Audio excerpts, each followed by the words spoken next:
game. I need another heavy.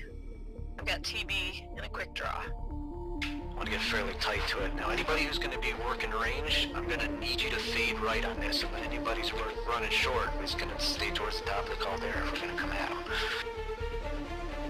I have you in the Griff. Griffin. Sounds good. Well, that's the thing. We got to get to brawling range, so I may be moving us right up to the hoop if we have to. Wolverine nach Charlie 4. It's fine, chill out, man, it's fine, it's just a 5-starter. Komm, Leute, redet miteinander. 15 seconds. Yeah, exactly. Don't die. 15 seconds, don't die. Guys. 3, 2, 1. Charlie Dar, CT, yellow. Okay, go get Charlie, see if we can get it. There. To your left, there's a... Sorry. So, jetzt guys, hinter die Indie-Pocken. Mediums be prepared to pull back E40 towards the E5 border. On my mark. Left side, come on! Like now, I need strikes on empty barrel. Wire our strikes up. Die Hauptgruppe rechts, Uferlinie. They have 3 mechs sitting on the left side when you pass over. Overheating is bad. Both legs on the Griffin. Get the Griffin! Oh yeah. Sorry about that. That was such a That's all right. I'm gonna spawn Lance, you guys in Charlie. Lance, you guys in Bravo. That's B2C1. This third drop is 2 lights, 2 mediums, 2 heavies, 2 assaults. What's in die Breite? Ziehen Sie dann in die Breite? Lights, watch our backs. We're gonna about base and take up position in Bravo 6. Ja, kurz Aufschaltung Delta 4, 3 Stück, 2 Mediums einleiten, wie ich es richtig gesehen habe. Make a firing line. C4 Tactical Hill, boys. Fox. Laufen unter ECM, hab 2 durchlaufen, 10 Bravo 4. And get ready to hit people coming from our right. Charlie on the left, Charlie, Hellbringer on the left. Okay, let's group up towards the left. We're gonna press through Bravo 3 to Bravo 4. I think they're kind of spread out. Check yourselves, make sure you've got, UAV cool shot. Here they come, they're pushing hard, guys. Decro. Tez on. Go. Oh, got a contact here, Bravo 3. Nice, Marshall. I'm on Delta Griffin. We'll get cross it then, get in their face. They got a highlighter, they just push up on Theta. We need help on Theta. Up on Theta. Yep, that's the noise. Go. Let's finish this. Full pressure, guys. Full pressure. They're down low. They're down low in Charlie 3. Get the f***ing arm, Jackson. Jackson, cool shot. Cough. I got him. Okay, go, B3, go. Echo, go. Get over on your medium, guys. Get Echo Stormcrow. God, I suck as a pilot, but thank I packed my skill. I'm sorry that you died, sweet girls, but we will send a reasonably nice letter to your family.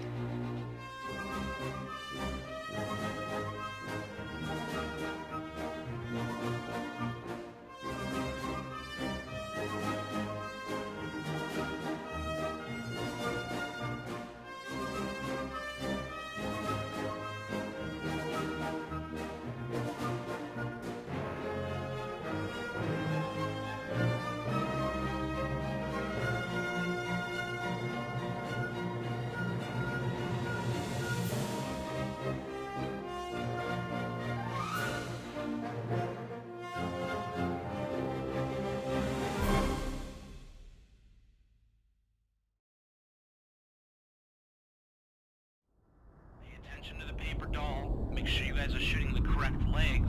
Be careful of the collisions. I don't want to hear complaints about it. Work around it. Let's play this game. I need another heavy. I've got TB and a quick draw. I want to get fairly tight to it. Now, anybody who's going to be working range, I'm going to need you to fade right on this. And then anybody who's running short is going to stay towards the top of the caldera if we're going to come at them. I have you in the Griffin. Sounds good. Well, that's the thing. We got to get to brawling range, so I may be moving us right up to the hoop if we have to. Wolverine nach Charlie 4.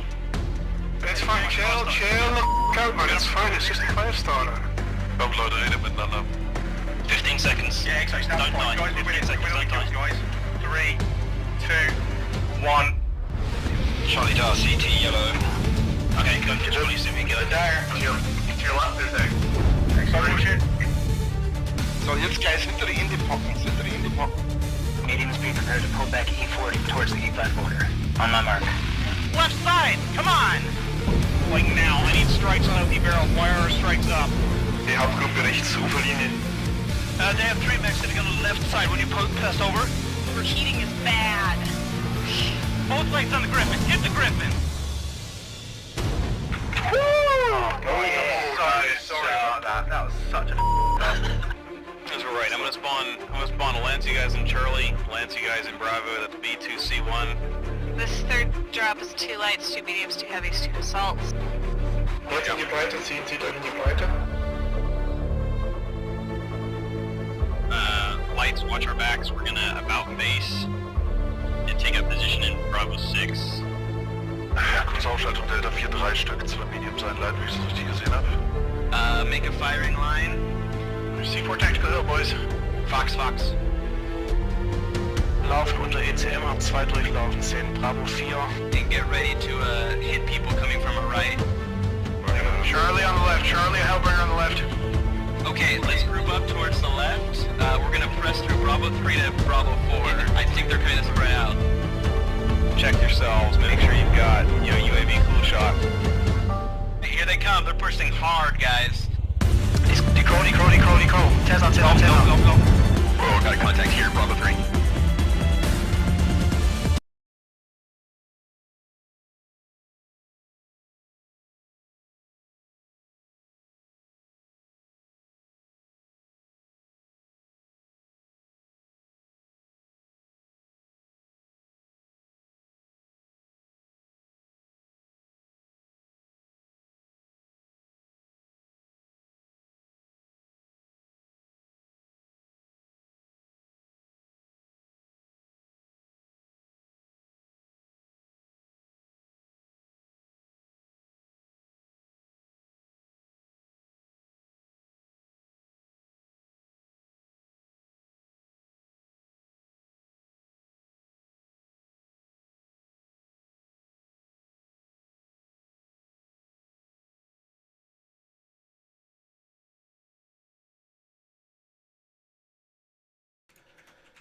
Greetings, Mech Warriors, and welcome to the MercStar Invitational Charity Series Grand Finale between Imperial and Steel Jaguar.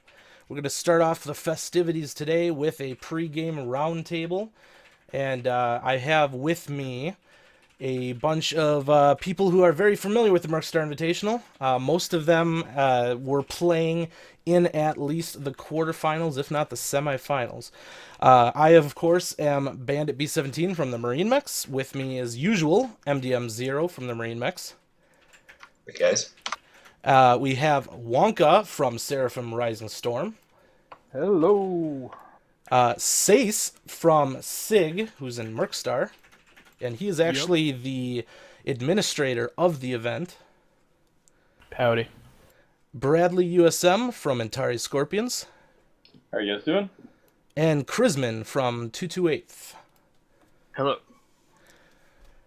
So we have a pretty exciting event today. I'm sure we're all pretty excited to see these two powerhouses go at it and see what kind of outcome we're going to see for the finals here. But we do want to touch on the MercStar Invitational as a whole. I thought that it was a pretty fantastic event. We saw a lot of really tough battles, a lot of high action, high octane, 12v12 with a very unique rule set. Sace, you of course are the administrator of that. This isn't your first rodeo when it comes to an invitational, is that right? This is not. This is our third invitational in a row. Usually we have a few more people working on the back end, but this time it kind of fell to me. But not our first, and definitely not our last. Awesome, for sure. How do you feel this event went? Did it meet your expectations? I know it is a charity series, and so you had a goal in mind for the charity and how much you wanted to raise. How did that go? On the charity end of things, it has blown me away. I set an arbitrary goal. I didn't know if we'd reach it. We've blown past it. We're still going strong. We have a bunch more events. On that end, I could not be happier. On the other end, I feel like our match and our seeding for the tournament has always been really good in the past few years. It got a little rough this year with teams dropping out in the first week, but I still feel like we got some really good matches, and I enjoyed having a round robin before the double elimination bracket. Or sorry, single elimination. Yeah, the qualifiers definitely, you were kind of able to see really how things were going to pan out for the elimination bracket as teams had an opportunity to face each other in their individual divisions. There was 2 divisions. You got to see who is going to be doing really well, who's going to be coming in just behind them, and then who is struggling. And so we got a really good indication of that by the time the qualifiers were ended, and we were able to seed into those brackets. And even the fights going into the quarterfinals were very close. It was, we had, of course, Seraphim Rising Storm versus the combo team of Antares, Scorpions, Eisengrim, and Marine Mechs, which, of course, we had some experience in. And I thought that was a very intense battle. I had a lot of fun in that, and, it was extremely close and very fun to play. And then on the other side, of course, we had 228 versus SIG, and that was a very close, strong fight as well. And then those guys were able to move up and fight the first seeds for each side, EMP and SJR. And then here we are with EMP and SJR moving up into the finals. So you said this won't be your last. You definitely think you're going to do another one of these then, huh? Yeah, we're longtime comp players, and we love every season that comes up. But the problem is you hit these lulls where MRBC and the other tournaments aren't there. And so having something to fill that, we've been discussing smaller, more competitive tournaments. And I think now that everything's shifting towards 8s, we won't be doing 12s again. And it'll be a lot easier to set up and run. Absolutely. And this, of course, isn't the only event in the MercStar Invitational Charity Series. You have another one coming up relatively soon here as well, right? Sunday, we have a Blood Bowl tournament. If you want to pop around the MercStar TeamSpeak, you're welcome to join in. Just a side game. There's little MC and one of the signed posters by Jordan Weissman up for the winner of that. And then I believe the following weekend you'll see the 1v1 tournament where we have 4 of the signed Jordan Weissman posters using the Hairbrain Schemes artwork set up for the new game. And I saw those posters. Those are pretty sweet. They're gorgeous, as well as a ton of MC to give away. Absolutely, and speaking of that, we do have a ton of MC to give away tonight as well. We are going to be doing some random drawings for MC that just to the viewers. So just by being in the channel, you have and logged in, of course, you have a chance to win some pretty decent MC packs for just hanging out with us. Of course, what we have been doing is tying MC packs into the donations as well. So what we're going to do this time is for every $5 that you donate to the charity, you'll get a ticket, and for every donation that we get, the prize pool is going to increase by 1,000 MC up to a maximum of 20,000 MC. And then we'll do a drawing based on the number of tickets we get, and the winner will get 20,000 MC. So definitely get your donations in there. It is done by first name, last name. So we'll do the drawing based on first name, and then when we have a winner, you'll have to give me your last name then so we can confirm. But that's how we're going to do that. So definitely get in there, give to the charity, and have a chance to win a very sizable MC pack. You'll be in good shape for quite a while. We'll make sure the link gets put in the chat as well, so you can begin doing that. But we are going to do several MC pack giveaways throughout the day, so make sure you tune in. So let's talk about competitive MWO. Obviously, that's something that we all are part of here. One question that has been asked several times in the past, and a lot of these guys have answered it, but we're going to touch on it one more time. We're going to start with Wonka. In your opinion, what do you think is the most fun to play and the most fun to watch in terms of team sizes? 12v12s, 8v8s, 4v4s? whatever. What do you enjoy the most? I think I enjoy 8s the most, so to be honest. I think the MercStar Invitational came along to do 12-mans with the assumption that, PGI would have their tournament be 12-man since, their game is a 12-man game. So I think a lot of that was about preparation for that, and we hadn't seen the 12-man game in a long time, or 12-man league really run for a while. So it was good to get that experience because, we hadn't had a chance to really run many. I think the last 12 that we did was the Major League Mech Warrior last year. So it was really fun to try it. But, the 8s is just, I think it's a lot more flexible. It offers a lot more opportunities. It's a lot more inclusive for teams. So I just think all of that together makes it a more entertaining thing. Awesome, cool. Anybody else have any opinions? Brad, Sace, Chrisman, what do you guys think between 8v8s and 12v12s? Go ahead, Bradley. Yeah, I'll speak up. Yeah, I like 4v4s personally the most. Now, whether it's the most fun to watch, I don't know. As far as the 4v4s, I like the brawlier nature of it because there's less potential for a large firing line. It gets a little brawlier, it gets a little nastier. And it just pits player against player a little bit more. And it is a lot of fun to watch because it typically is very quick, very fast. There's less pieces on the map to watch and to follow. For overall, just the competitive scene, I think 8v8s is the healthiest size, but 4v4s are a lot of fun. I personally am mixed on 12v12s. I don't have the dislike for them that a lot of players have. I love seeing teams' extended rosters. When you get to see players that don't usually play in games on teams pop in there, it's always exciting. And it definitely challenges depth as well, doesn't it? It does. It challenges to make sure that they have the depth of roster and mechs and everything else. But I do feel like 8v8 plays better, not only from a perspective view, but from a skill view. And I'm not really sad to see it swap to 8s. I just wish I would have known before we set up this tournament. Yeah, for sure. I think there would have been more teams stuck around if it would have been 8s for sure. Well, for once you have the AIM conglomerate there, that probably would have been like 2 or 3 teams. I think we could have all done 8s individually comfortably, and none of us could do 12s comfortably at the time. I firmly believe that if we had 8s, it would have been a 16-team tourney. Oh, for sure, for sure. Yeah, definitely. Yeah, even for us, so we're go ahead.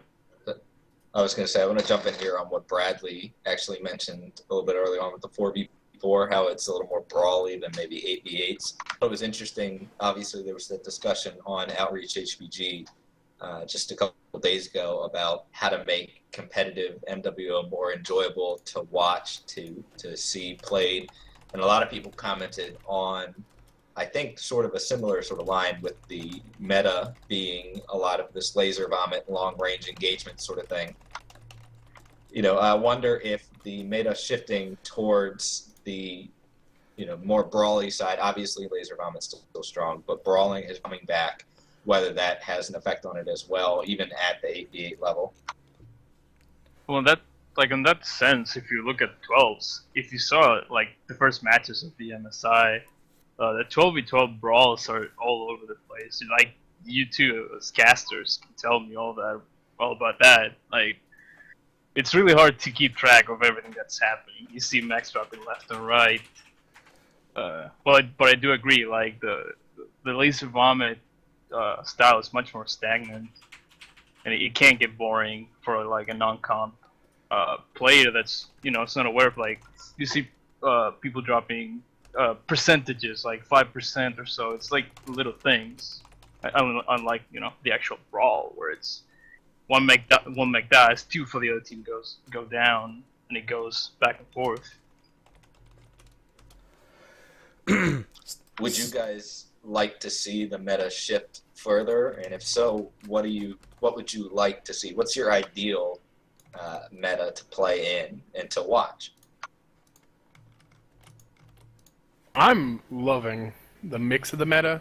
I know a lot of people say laser vomits, dominating, but I've seen a ton of Gauss, a ton of UX. The Mauler has really brought back DACA on the heavier weights. And you see teams like AS and 420 Smoke Jays who are just really doing brawling right this season, forcing a lot of really, really strong brawls, which is something that's been kind of risky in the previous seasons. So I'm really happy where it's settling in now. There's a few things I'd want changed, but that's just nitpicking.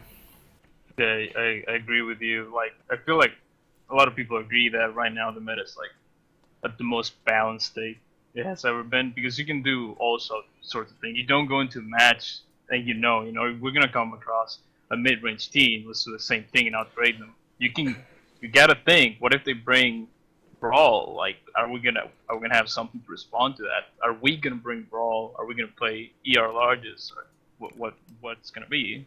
And there could definitely be a little bit of a gamble there if you have researched a team and you feel like they tend to brawl more. You can plan for it, but then suddenly they decide to switch it up, and you're not ready for an ultra long range deck, and suddenly you're caught with your pants down and have to audible essentially. That's the exciting stuff, especially because the match could be won or lost in the mech lab, and even still, then it comes down to the drop commanders on how they're going to react to this disadvantage and whether they can overcome it. And I've seen some really good battles come from that as well.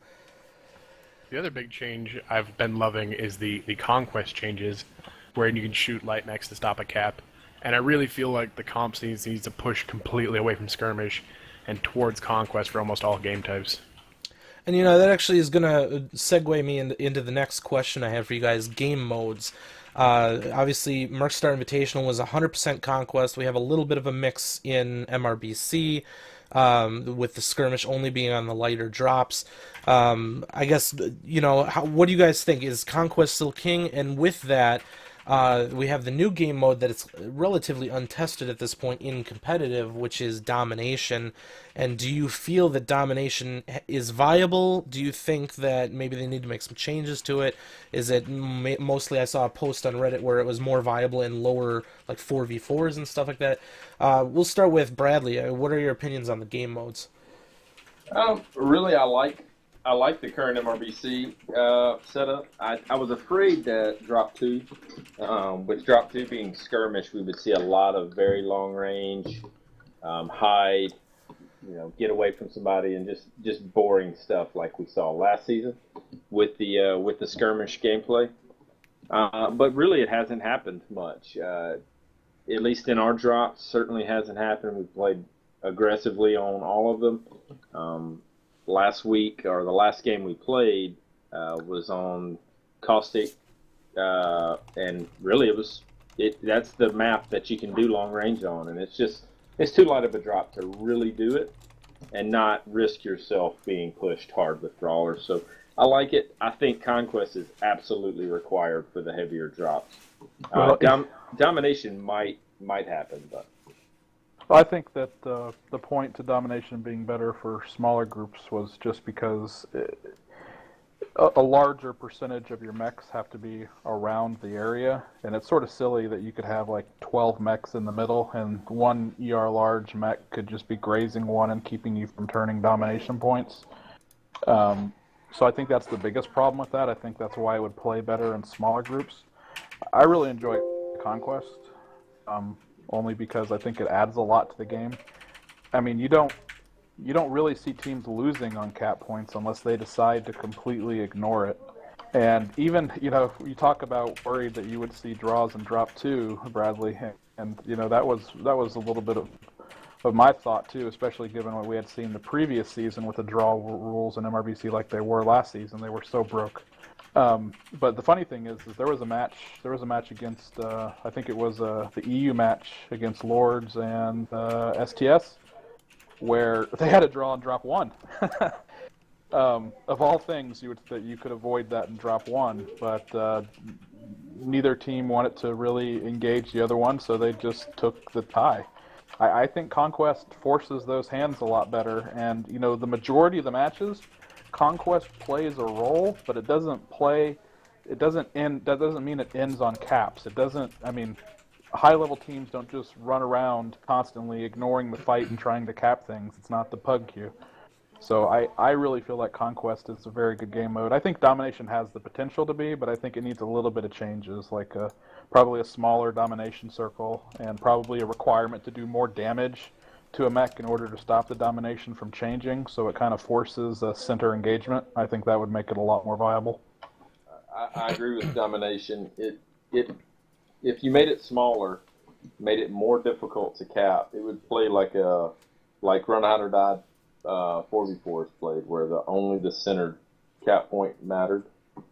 Even better, especially because Theta was the center cap point. In some maps, it was a really weird position. Really weird, yeah. But they've been definitely focusing on getting the domination point in the middle of the map, relatively in the center. But yeah, that's definitely. It's not perfect though. It's not perfect yet. I think they do need to touch on it. Like, I feel like Frozen City Night, it seems very favored to the North team, where the circle just barely touches the dropship at all. Mm-hmm. Stuff like that. I do think that PGI definitely needs to receive some of that feedback, and people need to tell them this stuff, or they're just going to sit on it. That, you know, we think you can move things around. And I've seen personally some instances where they are receptive to some of that feedback if we give it in an appropriate fashion and a readable fashion. So definitely people need to chime in and give their feedback, and if it makes sense, then they might just go change that, and we could see maps become even better because of that. But, yeah, I mean, I do think that Domination is something to keep an eye on. I do think we do need to definitely give some of our feedback into that so we can make it more viable. With the smaller cap points, whatever. The different, I mean, do you guys feel that the alternative objectives really play any part into how you play that map at all? I feel like it takes 15 seconds to blow it up. Totally. Yeah. Totally. Well, I mean, you talking about the alternative objective on like in a conquest match? Or you talking No. Domination with the 4 points positioned around it. I mean, I personally, worthless. yeah, I personally never find myself saying, "Oh, I need to go over here and destroy this to reset their counter a little bit." It doesn't seem to hold much weight for the amount of time you have to put into it. Is there anything you guys can think of that would make that or a better format for that? Maybe you could just remove it. I mean, right now it's an idea for the sake of having an idea. I mean, that's basically. Yeah. I mean, that's that. It's a layer for the sake of having a layer with no real purpose on top of it. And I think it is a little rough. Yeah. What do you think, Chris? No, I agree. It's just kind of there for the sake of being there, as one's saying. It doesn't add anything, and I couldn't tell you one match that was won or lost because of those little points. They make absolutely no difference. Do you guys think that there's something they can do with a secondary objective in a domination style map, or is it just worry about the center cap, nothing else matters? I think they need to focus on what adds depth. If we look at Conquest in comp play, it's just there to add depth. How can you force the team to move where you want them to move? How can you force them out of the power position? And I would like to see the secondary objectives, if they keep going with it in Domination, moved either further back or out to the side, somewhere where you can force people to want to move to defend them, but then you'd have to up what they cause, adding time-wise more than just what they do, and make them worth defending or moving out to defend against. Yeah, I feel like most teams just kind of NASCAR a little bit, and you basically, the only time they get destroyed is when there's literally nothing better to do and your heat's at 0%, so you might as well just kill it, get the 5 seconds or so back, and things like that. So another question I have for you guys, obviously there's a town hall coming up on Friday. Now I'm not gonna tomorrow, yes, I'm not gonna ask you what you guys think you're gonna hear. What I want to know is, what would you like to hear Russ say on Friday? Pretty sure the answer is gonna be the tournament. I'm pretty sure everyone here wants some sort of information regarding that, more so than we already have. Yeah, it's the end of March. Yep, you have till today. I've been wanting to see some sort of ladder system or something in the game for a long time. I know that's a wish list. He hasn't even mentioned it, so that means, trademark soon hasn't even been triggered yet. I'm sure he mentioned something about it. Well, in Solaris 1v1 capacity, I think he mentioned it. Yeah, what I don't want to hear about is another mech pack. What Well, I you do know want to that'll hear happen. about it's a 1v1 anything. Like I would love a 1v1 queue. Like it doesn't seem like it would take that much away from the player base for the general queue, and it would just be fun to just jump into 1v1s and play other tier 1 players, right? I would like a serious queue that is ranked, and at this point in time, I don't care if it's 1v1 or 2v2 or 3v3 or whatever they want to do. It's just I know that something to drive the individual to grind and practice and play besides the normal group queue would be such a welcome thing in this game. I mean, community warfare was supposed to be that, but there's nothing. I mean, what NBT did and what community warfare has yet to do is it gave units individual pride over ownership of something, right, Bandit? I mean, you guys had FRR, you had pride and wanting to protect it and run it, and you could get into that, and it was engaging. But, you know, there's no ownership in CW right now, and it's not enough just to give people more C-bills or other things in order to play. I mean, in order for it to be engaging or competitive, which is what people want, people might say they're anti-competitive, but really every unit wants a game mode that has a clear victor and has a winning condition. It has something to gain for themselves. I mean, that's competition. So I want ranked anything in this game. Ranked anything. That was beautiful. Now, what do you think about, I have a feeling he's going to talk about Phase 3. That's what I think he's going to talk about. Does that interest you guys at all? Like, if they make a really solid Phase 3 and it's amazing, do you guys see yourselves investing a lot of time into that at all? Maybe. The 4v4 sounds interesting. It kind of all depends on what they actually do. Because, like, right now you have no matchmaking whatsoever, even though the matchmaker itself doesn't really work too well in group queue, for instance. But it's just a gamble. Like, 99% of the time, if you have a 12-man, you're going to steamroll through everything. And if that translates to Phase 3, there's really no point.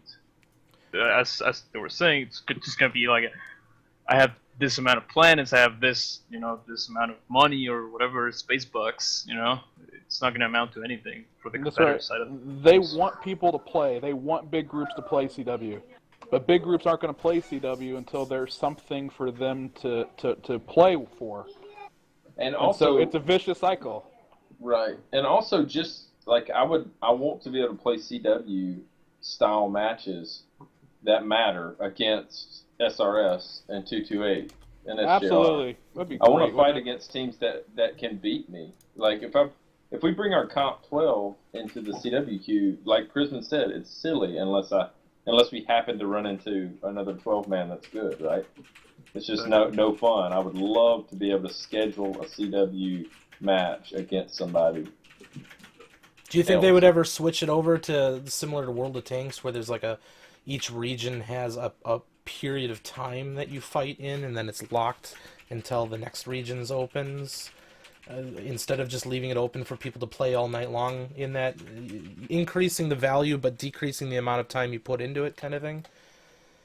I mean, they have an issue with time zones and players. I think that's the biggest thing. They want to try to honor all these time zones, and that leads to some issues. But there's definitely too many objectives on the board, and that leads to dilution of the low player base already that's playing. Yeah. But I'm just going to get back to it. There's got to be some ownership. A unit has to feel like they have something owned in it. Otherwise, little initials on the map in which you can barely make out who's what and where. I mean, that's not your badge of honor, huh? No, it doesn't mean anything because you can't see it anywhere. There's no ranking for it anywhere. There's no way to easily change it. I mean, right now it's quantity over quality whenever it is going, and that's just a huge problem. It's just a big, big, big problem. I mean, small groups should be able to do something that gives them some form of pride in it, and that's the only way that people are going to care about it and want to play it. It comes back to being competitive and having something ranked somewhere. Absolutely, and I think even we don't really play CW at all, but I think we accidentally got a planet once, and I don't even know whether we still have it, because I don't know whether the board ever moved past that again or not. I mean, I don't know if it's even contested.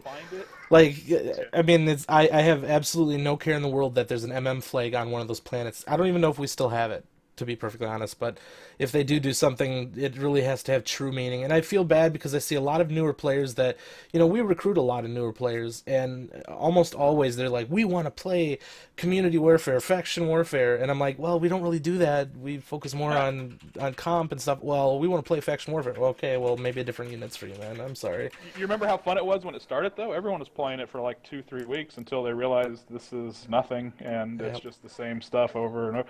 I really think like if they could find a way to give units planet control and have that actually mean something and have some sort of like map color where you could see like marine mechs controlling a little section of the map that's theirs, and if Antares came to your section of the map, then I mean that's war. Here they come. They want a piece.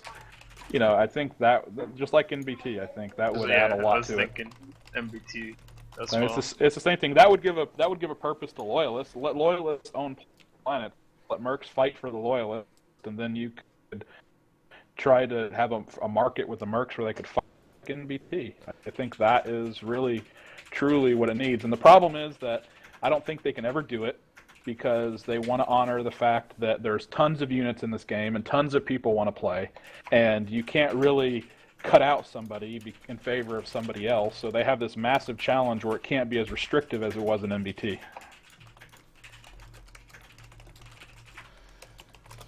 Awesome. All right, so with that, then, we're getting close to the end of this. I just wanted to end on one more note. Tonight's matchup, EmP versus SJR. How do you think it's going to go, and do you think it's going to be close? What do you think? Let's start with Sace. You're the leader.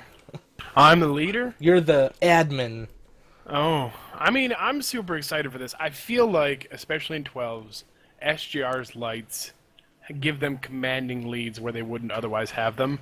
Really, they've been the workhorses this season. And last season we saw it was a little rough for them, but they came back with a vengeance this season. The only thought is EMP's pretty good shots. I mean, it might be shut down, and it really feels like EMP's playing a lot tighter. Like, they've never been a team full of weaknesses or holes. The only thing I could think of is pressure would sometimes cause a crack, but I feel like they've really tightened up this season. So, I hate to say it, but I'm probably going to go for EMP on this one, and I feel like if it's going to come down to it, it's going to come down to a light fight and how much damage they can do on either side. What about Chris? What do you think? Yeah, I'm kind of there with you, Sace.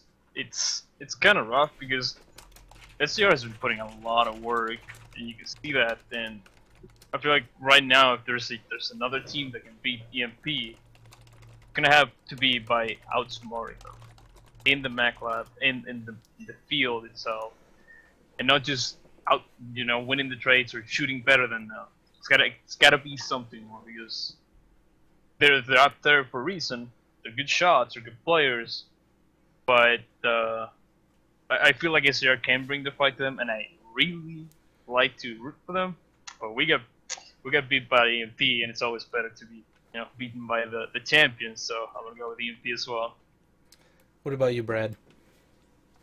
As far as predictions go, it's hard to bet against EMP, but we've been scrimming SJR. We've played them some recently, and they are playing so much better this season or this time than they were last MRBC season. It's really hard to even say. I mean, the last time we played them in MSI, they 5-0'd us. So that's it's hard to bet against that. They've been playing super, super well. But it's like I said, it's hard to bet against EMP. They've got some of the best skilled players. They play well together.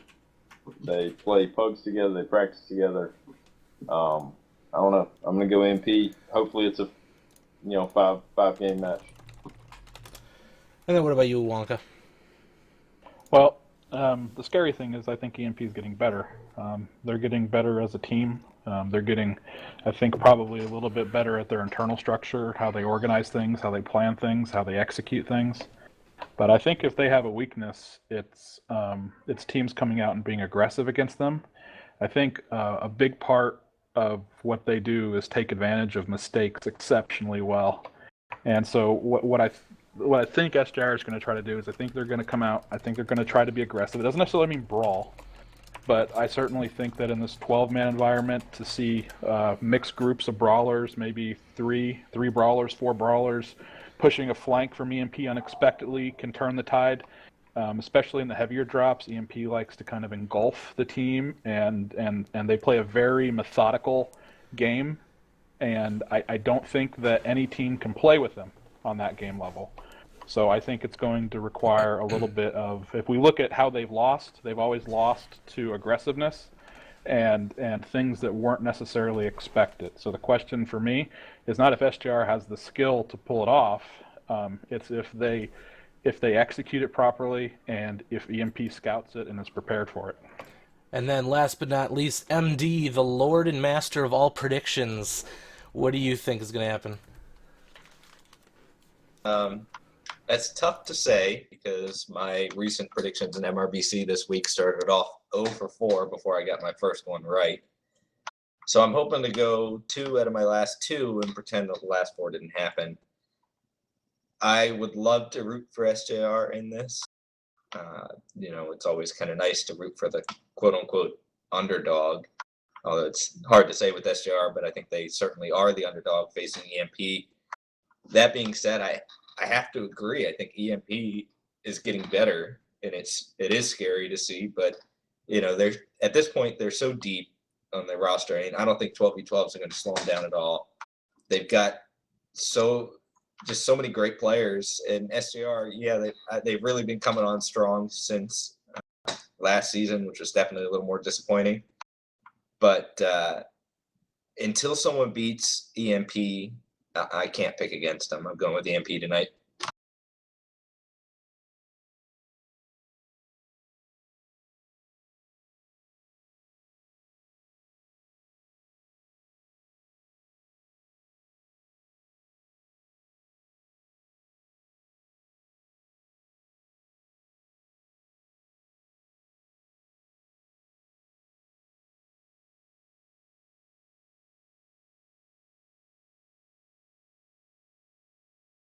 All right, thanks, Matt.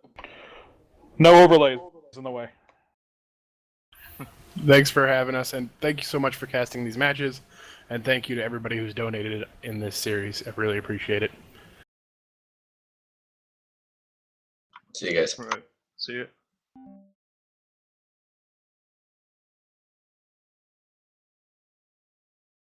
Over. Apparently everything I just said was muted there. That was silly, but you guys heard them at all. We are actually going to quickly switch over to the other side here because both teams actually moved very quick. We ran a little bit late on that, of course. But we are getting into match 1 already. So Tourmaline Desert Drop 1, 500 to 525 tons on Conquest. 6 clans, 6 Intersphere mechs are required. 2 of each chassis, max, and strikes are allowed. That is our current rule set. So let's go ahead and get started. I'm going to pop over right now. And as you can see, we have something a little bit new. Looking for some general feedback. This is going to be picture-in-picture from MD. He's going to show us some first-person perspective. It might be a little bit delayed, but we'll see how well that turns out. So right off the bat, Alpha Lance into Alpha Lance on Tourmaline. We have a hard movement by EMP doing some initial pokes on the Alpha Lance that retreated back to ring. There's actually a whole group of SJR hiding down in the pit. All of their lights are down in the pit. I'm not sure whether EMP knows this, but they are definitely planning something sneaky here. Main body for SJR is moving to the left side of Theta in a hard push, taking some pretty heavy ranged fire from Imperial. I'm excited to see what happens with these lights. The Blackjack 1X G-Man getting caught out nasty on the wall there, and he gets punished for that. Oof. That was bad terrain hit there. And now the brawl is about to begin. The lights have come out, so they are actually in a pincer maneuver, hitting them from both sides at this point. Hard to track exactly what's happening with those lights, but we have on percentages, Team 2 is actually taking quite a bit of damage. Down. 2 dead now for Imperial, 3 dead for SJR. A lot of low percentages on the SJR side, but they are doing work.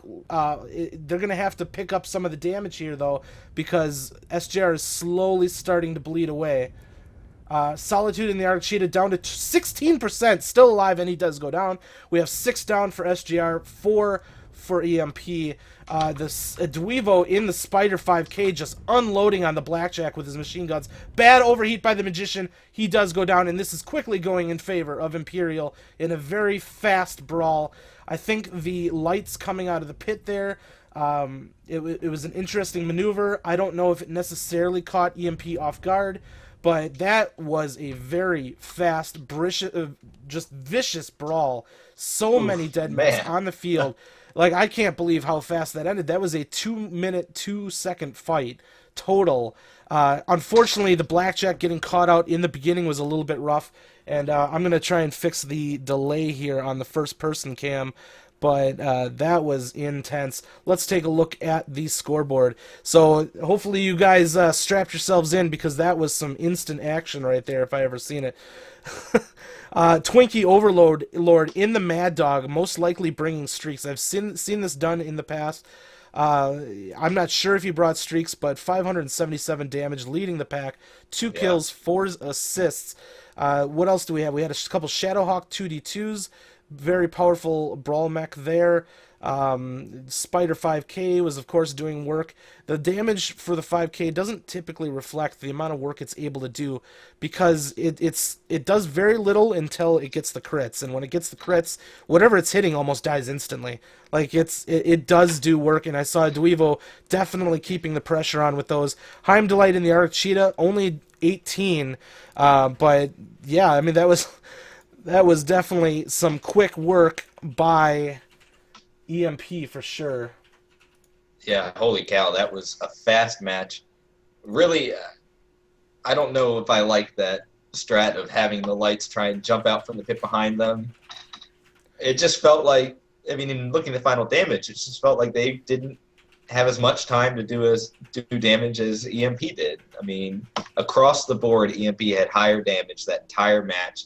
SJR, I think the only thing that kept them in that was they had some good back cores from a couple of those lights because they jumped up behind, but I almost would have liked to see those lights come up a little bit. I mean, we saw G-Man and the Blackjack get smoked at the beginning of that because he got a little bit out of position. I mean, he died before those lights were even in the fight. That's like I said, an interesting strategy. Maybe the timing was a little off and it would have gotten a little better with some better timing, but, you know, that's tough to pull. I would have liked to have seen those lights, if they're going to do that strategy, jump down there and then basically jump right back up, have your other mechs getting in there. But just tremendous shooting from EMP across the board. I saw so many SJR mechs getting backcored, you know, 2-shot in the back and dead. Just really good aim. And, you know, like we said, EMP, they're scary. They're scary to play right now. I think they're getting better, and you know, SJR is the farthest thing in this game from pushover, but that match maybe wasn't as close as it felt initially. Absolutely, and you know, I really think that EMP, this is kind of their jam. They're very good at just, they don't necessarily, from what I've seen, they don't necessarily go in with any sort of overly complex strategy. They really are just great individual pilots, and they go and they win just by doing what they know best, which is landing their shots, focusing their fire based on what kill targets called. You know, I saw one after another SJR mech dropping. Not a lot of spread damage. I mean, there was an occasional spread, especially from the beginning with the lights coming in from the other angle, but they did a very good job at punishing anything that they looked at. And I think these low tonnage drops really complement that type of play style, because unless you're doing something really, really super complicated, there's not too much thinking that has to go on in this particular type of battle. I'm interested to see, as we start getting into the heavier and heavier drops, will this momentum start swinging to SJR's favor? Unfortunately, this is a best-of-5 series. They will only play up until a team gets 3 wins. So with the tonnage essentially ramping up as they go, if SJR is going to be favored for the heavier drops, they need to do something to even get to that part of the match. So they're going to have to definitely think on their feet, do something different here, and come up with it. Now, on the map here, we just see the general movement of sending the Alpha Lance lights immediately down into the pit. Alpha took an initial movement to, I guess, take some shots in there, some free shots in this region, down on Alpha, and then they cut back in with the rest of their group. Everybody kind of gathered up to receive the main brawl push. G-Man, unfortunately, in the Blackjack getting cut off on terrain, and that's exactly what I'm talking about. Somebody makes a small mistake. It was a pretty big mistake, but making a mistake, EMP punishes them instantly, and he had no chance to retaliate. The rest of his team ended up getting into the battle. They're already down a mech. The lights come swarming in, and I immediately saw the back ranks of EMP turn to the lights and set up to receive, and I really think the streaks made quick work of those lights. I'm not sure if the lights really had the opportunity to do much if the first thing they see is a whole bunch of mad dogs and stuff like that. I didn't get a super good look at the deck and what they had, but that was, it went very quickly. Yeah, I mean, like you said, the littlest mistakes, especially at this level against a team like EMP, you just can't make a mistake. And I think that's easily anyone on SJR, I think, would tell you that that was a mistake in the beginning. They might tell you the timing was a little off. It felt a little off to me, certainly, with the timing of the lights. And you just can't do that. You can't do that against a team like EMP. The EMP's not messing around. They're not trying to do any crazy strats like you said. They're getting in there and they're just going to whoop you. And if you don't bring your A game, you're going to get whooped. And I think that first match, SJR, individually piloting well, perhaps, but not necessarily the smoothest of strategy. And maybe that was a new strategy. They hadn't had as much time to practice. We don't really know, but we'll have to see if they can clean that up. I think the question is going to be, to me, if SJR wants to win this match, they're going to have to go essentially man on man and just outshoot EMP. It's a tough thing to do, but I don't know how many different strategies you can try to catch them off guard and get that advantage. Absolutely.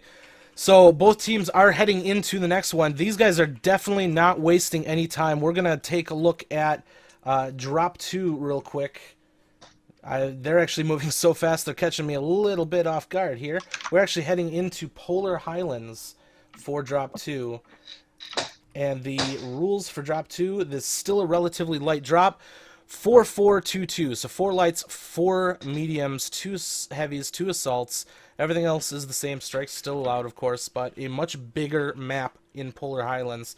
What do you think we're going to see here as we head into the game? I think experience says ranged, but I would not be surprised to see SJR try something different than a ranged drop. I mean, obviously the first drop was an indicator that they feel they've got to do some different strategies in order to win this game. I think we're going to continue to see that from SJR across the board. And I'm just taking a look right now at EMP, and you can bet your sweet behind they are running ER larges almost entirely across the board here. All right, so we are on Team 2 side, which is Steel Jaguar in red. They are running Wolfhound, Stormcrow, Jenner 2C, Banshee 3M, Black Knights, another Black Knight, another Banshee 3M. They do have 2 Shadow Cats to play the cap game, and they are sending those lights immediately to Sigma side, while they are sending the Shadow Cats over to Kappa. Main body is heading generally towards Kappa, but towards the center of the map as well. What do you have over on the EMP side? Yeah, I mean, basically we're seeing mostly, there's Hunchback 2C with some mid-range large pulse, medium lasers, Black Knights, ER larges, Battle Masters, ER larges, Battle Masters, again, Black Knights, just a ton of ER larges. They do have the Spider 5K. I think you are looking at Steel Jaguar right now, actually. There's no Battle Masters on the Imperial side currently. Salith isn't a Battle Master. Oh, okay. 1G, sorry for that. My bad. Yeah, he was at the bottom of the list. Isn't a Battle Master. I'm not sure what you're talking about, Bandit, but I'm a little bit crazy right now. That's my bad. that's Things are the- moving very the medicine quickly. catching up to you. So yes, They you are do correct. have a Streak Stormcrow as well. So they do have Battle Masters, but then we got the Banshees riding over on the other side, and we're having some initial exchange from SJR to EMP across the center of the map. SJR is still pretty far back near Kappa, and EMP has taken a very aggressive movement to the center of the map, and they're starting to fire across this center ridge here. I think right now SJR is worrying a little too much about the caps. We've seen time and time again that the early cap lead really doesn't mean a whole lot. When the whole Especially team's not running a with lot how of ER EMP's larges, playing. yeah, it's definitely going to come down to, you know, Cell has taken quite a few hits down to 90% already. I think trades so far have gone in favor of SJR. We'll see whether or not they can keep up that momentum. SJR has a really nice tight firing line, and EMP is really spreading out and actually sending an entire lance off to the right side to intercept those caps. So they are spreading out across the entirety of the map right now. Selith now down to 82%, taking quite a beating, but they have worked an Arctic Cheetah down to 71%. Let's make sure we keep an eye to see whether or not there's any light fights that come up here. Selith continues to attempt to trade. He's popping shots across the way onto the Stormcrow. Looks like that's Cornite. He got hit pretty hard down to 85. Trades down to the 80%-ish area. It's starting to swing in favor of EMP. I think they're getting their footing, and they're spreading out far enough that they're able to reach angles that they didn't have before. Yeah, I think that's and Fred's Ruza doing, goes and there down goes the in the first Banshee kill. 3M. I think the severe angles that they've taken here is actually working against SJR and in favor of EMP. They're able to continue throwing fire downfield. There are a lot of hurt mechs on both sides right now, but we saw the percentages start to swing. I don't know if maybe And mechs were going kicking down a on a mech little bit early too in far. this sort of range And is an not assault good for early. SJR. An assault early, Yeah, especially. it's not good at all for SJR. Cap They're going to have to do advantage. some really good stuff. Cap advantage is in favor of EMP right now. SJR is a little bit backed up into a corner. They're going to have to think about how they're going to engage this. We have 6 very critically, not critically, but moderately damaged mechs on EMP side, but they're keeping those mechs safe. Cornite and the Stormcrow down to 44, 42%. He might fall. And he just second. cannot get away from that fire. It's the severe angle is just really rocking SJR. I'm actually going to go take a look at it from their perspective and just see how they're just getting pummeled from so many different angles here. There's nowhere you can hide. You go, you peek, and you duck back, and then you start taking shots from the opposite side. They have taken down the Spider 5K, but at the same time, the other Banshee has fallen, so that's 2 assaults down now for SJR. They need to start getting some sort of focus or some sort of movement. They have a light tracing them in the back here, ghosting. Yeah, it's Proton. Proton is getting up. And he is moving in on the Shadowcat. I think he's going in for the kill. Yeah, we're going to see whether or not SJR is able to react to this Cheetah or if he's just going to harass him to death here. SJR kind of moving off to the left side. Kill. Oh, now we're here's down Proton to right in the middle of SJR, and they don't notice him. There's 3 dead now on EMP side, though. I think SJR, with that movement off to the left, that might have really helped get some better angles there. But they do still have so many damaged mechs. EMP is pushing up, and the Stormcrow is a little bit caught out. T-Fun, he's got to catch up to the rest of his group, but that is the mech to do it. Jaeger chasing down Proton, but taking some hits from the rest of EMP. Not a very good charge there. Down to 30%, 25-20, and Proton immediately turns around and stabs him in the back for the kill.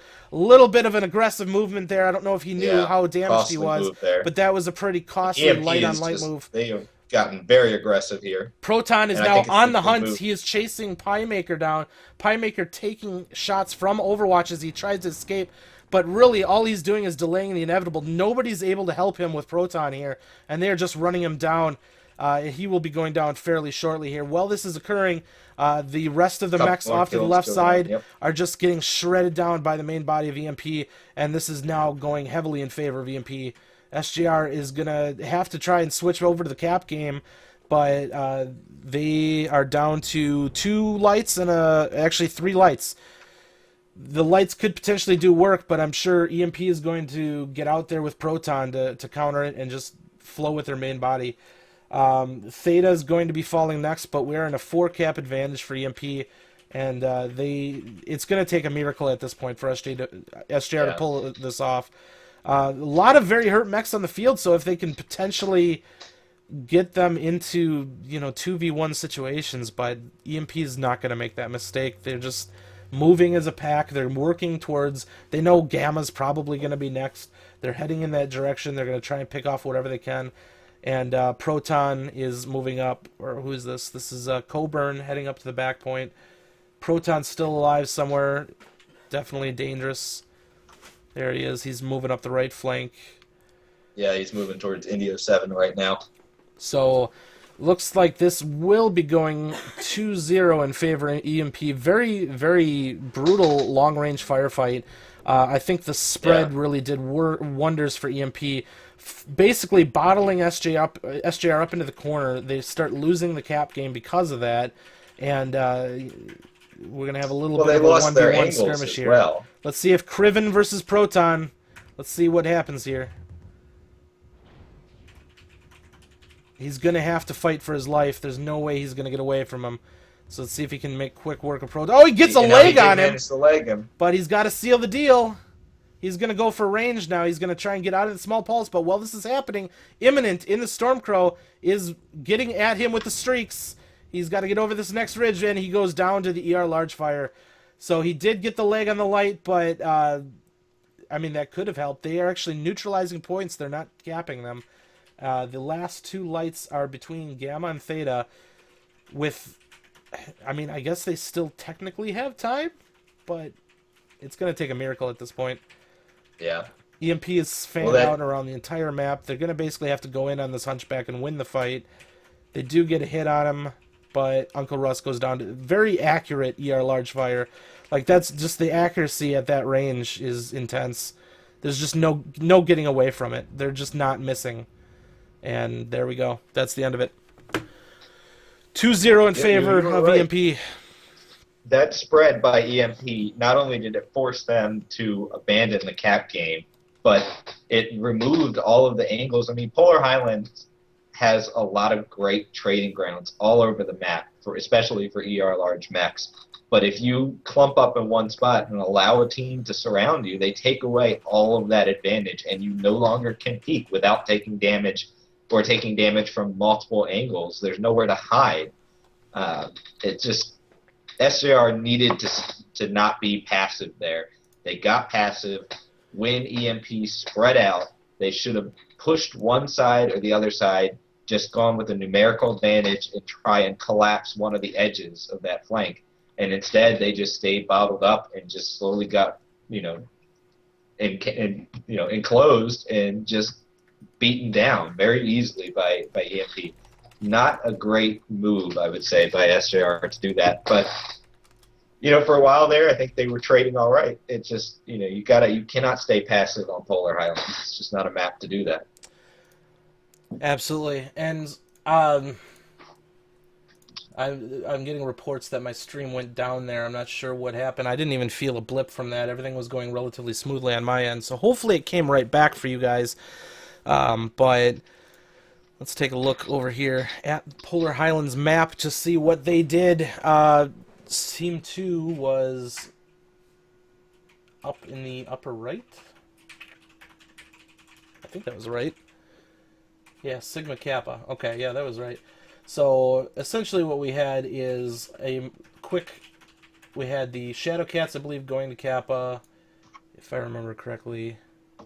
It was a 2-cat movement. I want to say it was the lights. This map is actually like opposite of what I was seeing when I was flying over it. But we had, I think the lights went to the far point, the Shadowcats went to the near point, and then a general movement into this vicinity from their main body.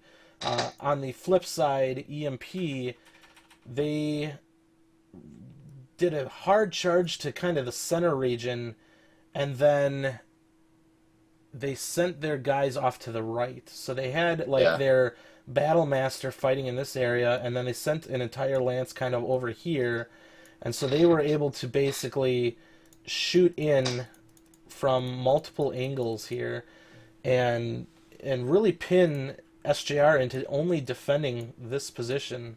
Like, they just could not do anything in this region here, and they went down on caps because obviously Epsilon, Gamma, and Theta go towards EMP, and SJR is fighting for their life.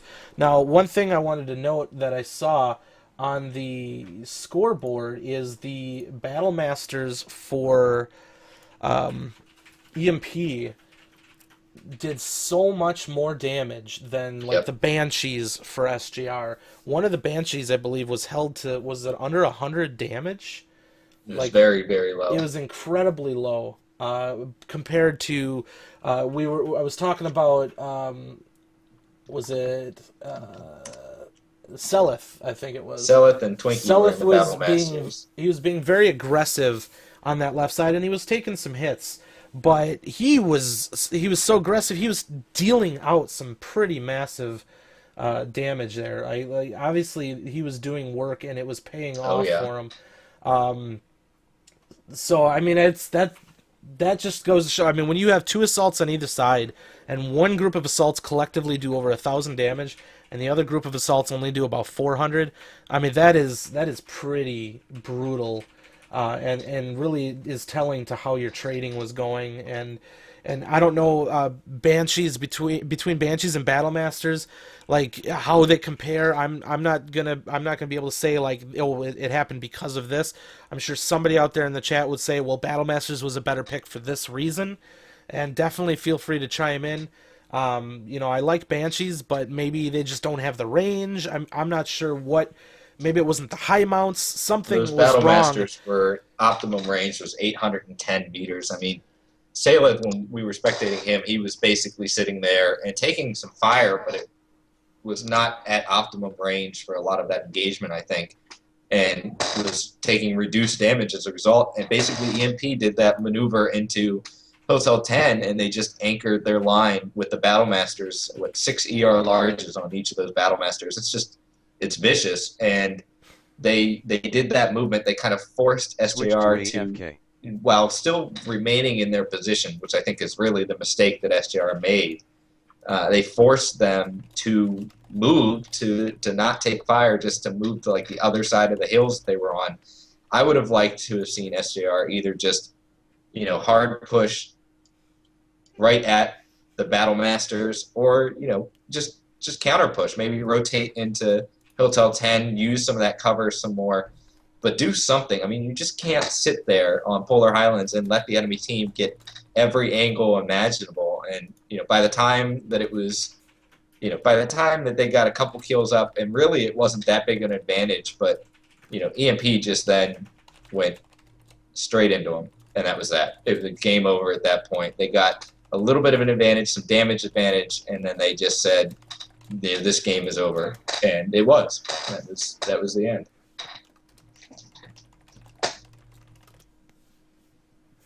Absolutely. So we're watching the replay here. They're in the cleanup at this point, but even just watching the picture-in-picture with some of the pilots you were watching, just the accuracy of those getting full burns exactly where they needed it that's clearly a show of skill here and what these guys are capable of doing.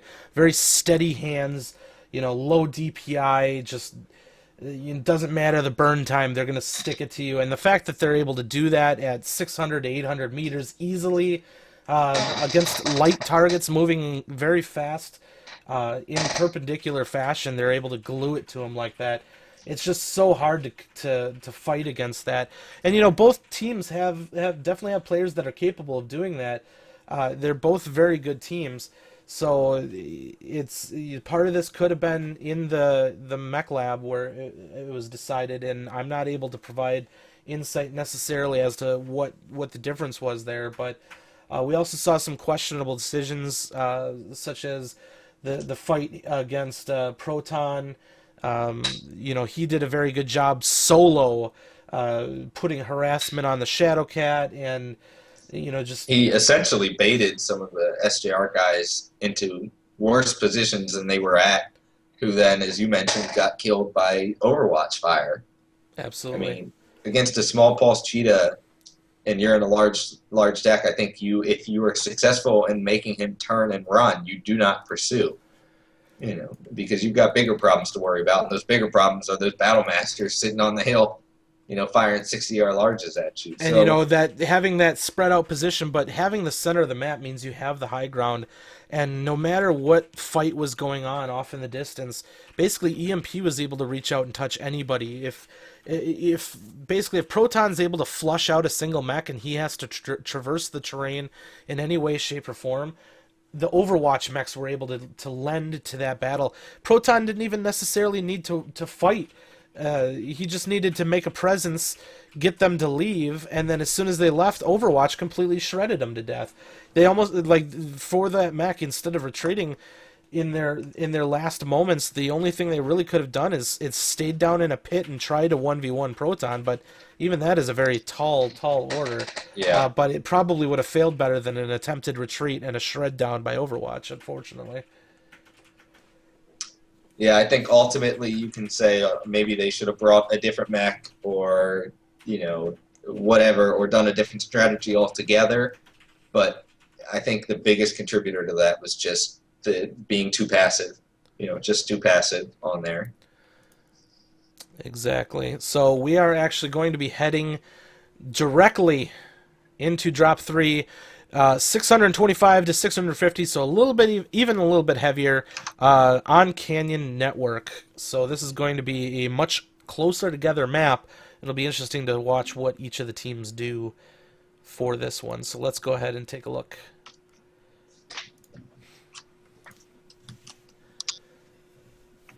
So, I mean, this map, we can see some hard brawl, especially with 12 people. At the same token, we can see ranged use effectively. What do you think we're going to see here? Well, I'd like to see some hard brawl. I think, SJR has to do something to change it up, and I don't think range is the answer, but I'm not so sure. I would expect a hard brawl, but I'm not so sure if that's the decided answer So there. from the SJR side, I am seeing a lot of ER larges, large pulse lasers, things like that. So they are going a bit longer ranged. I'm seeing a big split from EMP. What do we got over on their side? Yeah, they've got a mix. They've got a couple, what I believe, grasshoppers with ER larges. And then they've got some more medium range, large lasers, some clan large pulse. Definitely more of a poke build with some brawler lights, but the ER large grasshoppers are definitely an Overwatch, Overwatch and a half on this map. So I think we're going to see some pretty intense poking, a lot of it concentrating on the left side here. I think most of their lights moved off to the right. And they do have a mauler. So they do have a 3 cap for SJR at this point, which is good for them. It doesn't look like EMP is really caring about caps at this point. I think they're just focused on putting the damage out. SJR is really going to have to find their footing and land some of these shots. Now they have Battle Masters this time. We got to see whether or not they're able to do that same effective amount of damage that EMP did before. Pretty good strike, taking some hits there. We're over on the Epsilon side. There's a very tight grouping behind this single rock. So it's gonna, strikes can do quite a bit of damage here if placed properly. Yeah. Well, they've got to make sure that they've got room to trade from that corner as well. Yep. EMP might wind up doing the same thing, spreading out like they did on Polar, getting better angles. See, what we're seeing here is they're taking a shot, and then they're taking 3 mechs worth of shots in return. Like we see the quick draw, he lays out some damage, and then suddenly you see 3 mechs giving it right back to him. And that's not good for maintaining good trades. Percentages are relatively in the same region as each other thus far, but we've got a very big spread by SJR, kind of doing the same thing that EMP just did, just trying to get multiple angles. Now, they got to be careful. They've got some guys off to the left side here that can take away this really good position if they don't contend with him. They're sending Tifon in the Jenner 2C to try and deal with him. But yeah, that guy over on the bridge there is basically screwing this entire lane here, that they need to win this lane to be able to get effective damage over onto EMP. Percentages starting to swing in favor of EMP, though. Hopefully they can win that lane over there and really start hitting them from multiple angles, because they definitely need to put pressure on this grasshopper here. Tifon has just jumped up and he's about to engage. He's just opened up Salith in the grasshopper, who's now dropped down. Okay, so they did win the lane now. So now they should be able to go anywhere along the side here and start putting shots in there from any angle. that's going to give them a good spread, but they need to realize that, and then they need to effectively use it. Now, the caps have swung in favor of EMP now, but they've got a little bit of ground to make up. But it's all going to come down to making good peaks here. Lights to that side engagement. They're going to try and keep these guys pinned off the wall as long as they can. Ooh. The longer that SJR can't get these guys up on the wall, the worse it's going to be for them. Yeah, they're doing the best they can to combat those lights, but they're doing a really good job. They even got a light way off into the corner, once again trying to take away the lane from them, or at least harass them. But those lights are doing some work, popping up and taking like ER small or small pulse shots at this group, and they just can't seem to contend with them. They're harassing so well and not taking much return damage. Percentage is now very hurt across the board, but we have some critical mechs over on the SJR side. It's just such a big battlefield like spread right now. It's hard to see where a majority of this is going down. Hunchback 2C G-Man now down to 58%. Now we've got a light battle going on. Oh, some pretty good shots there by Piemaker in the quick draw 5K. Does get the kill. Now 2 down for EMP. Now Salem and the Grasshopper went down. They did manage to take 2, but everybody's so hurt. They need to play tight. They can lose this kind of thing to lights if they're not careful. We have a lot of lights over on the left side, so we have a little bit of a light battle. But Overwatch is going to start getting involved. T-Fun getting a little bit caught out, taking a lot of extra damage. He dropped down on the wrong side, and he's paying for it right now. Down to 45%. That was a pretty brutal hit, but he made it out with his life, down to 43 now. EMP has backed up an entire corner. They've given up Theta. Obviously, nobody can get in there to take it at this point, but they are pushed back and making a stand. But SJR still has not lost a single mech, and if they can keep that rotation and keep the pressure on, that could go very well for them. But they can't make it. They can't afford any mistakes here. The battle has slowed down a little bit again. So instead of necessarily continuing the hard pokes, maybe they should focus on sending a light over to Kappa, trying to win the Cap game again. And another mech goes down for EMP. Some pretty intense trading, though. SJR is keeping the pressure on at extreme ranges, especially with the Magician and the Battlemaster just throwing things downfield. 4 down now for EMP. Still could go in any direction. Just a bad mistake could cost them. Just everybody's so damaged, but Cobran doing what he can in the Arctic Cheetah, just trying to keep the pressure, and he's about to get jumped on by T-Fun. They are going over hard on Cobran, trying to catch him out in a 3v1, but Frost Pendragon does not realize that he has a light right behind him, and he shuts down. Disconnected. He disconnected. Oh, Frost disconnected. Oh, no. I mean, that... Oh, but they did get a 2-for-1 deal there. Now 3 down. This is going heavily in favor of SJR. It's time for SJR to push, finish these guys off, win the match. Look at the percentages, though. One shot from any of those mechs could kill. I mean, if they do go, they have to go together. They need a coordinated push right now. Tweakin is down in his Arctic Cheetah. They're still just trying to put damage out where they can. Definitely a lot of dead mechs for EMP, but they got to play tight. They got to play cagey, because if you step out there and this Blackjack alone could kill so many of them if he gets them in a 1v1 battle. They gotta be careful here. They can't just throw it. SJR's got to get the rest of their mechs up there on angles, put some more pressure on them. They're spending too much time. Too much time fighting from one side. Absolutely. I mean, they're fighting in 1v1s or 1v4s even. Magician is moving up in the Battlemaster, but if they continue to do these little individual pokes, it could easily swing in the other direction. Magician trying to get a new angle, but that Blackjack is just doing work. 2 kills go down. They are being way too passive here. Heimdallite falls in the Black Knight, but that Blackjack is so deadly still. He can take out mechs, and the Mauler. And now he goes down. Man, SJR is just giving this away. Magician.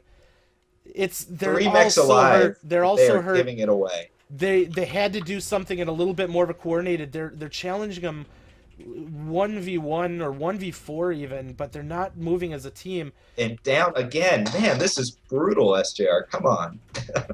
They really are. I mean, they're challenging them in one at a time types of battles, and I think both lights are lagged at this point. Ticket's still at least going in SJR's favor. Is fresh. Carnage is moving up. He wants to finish this.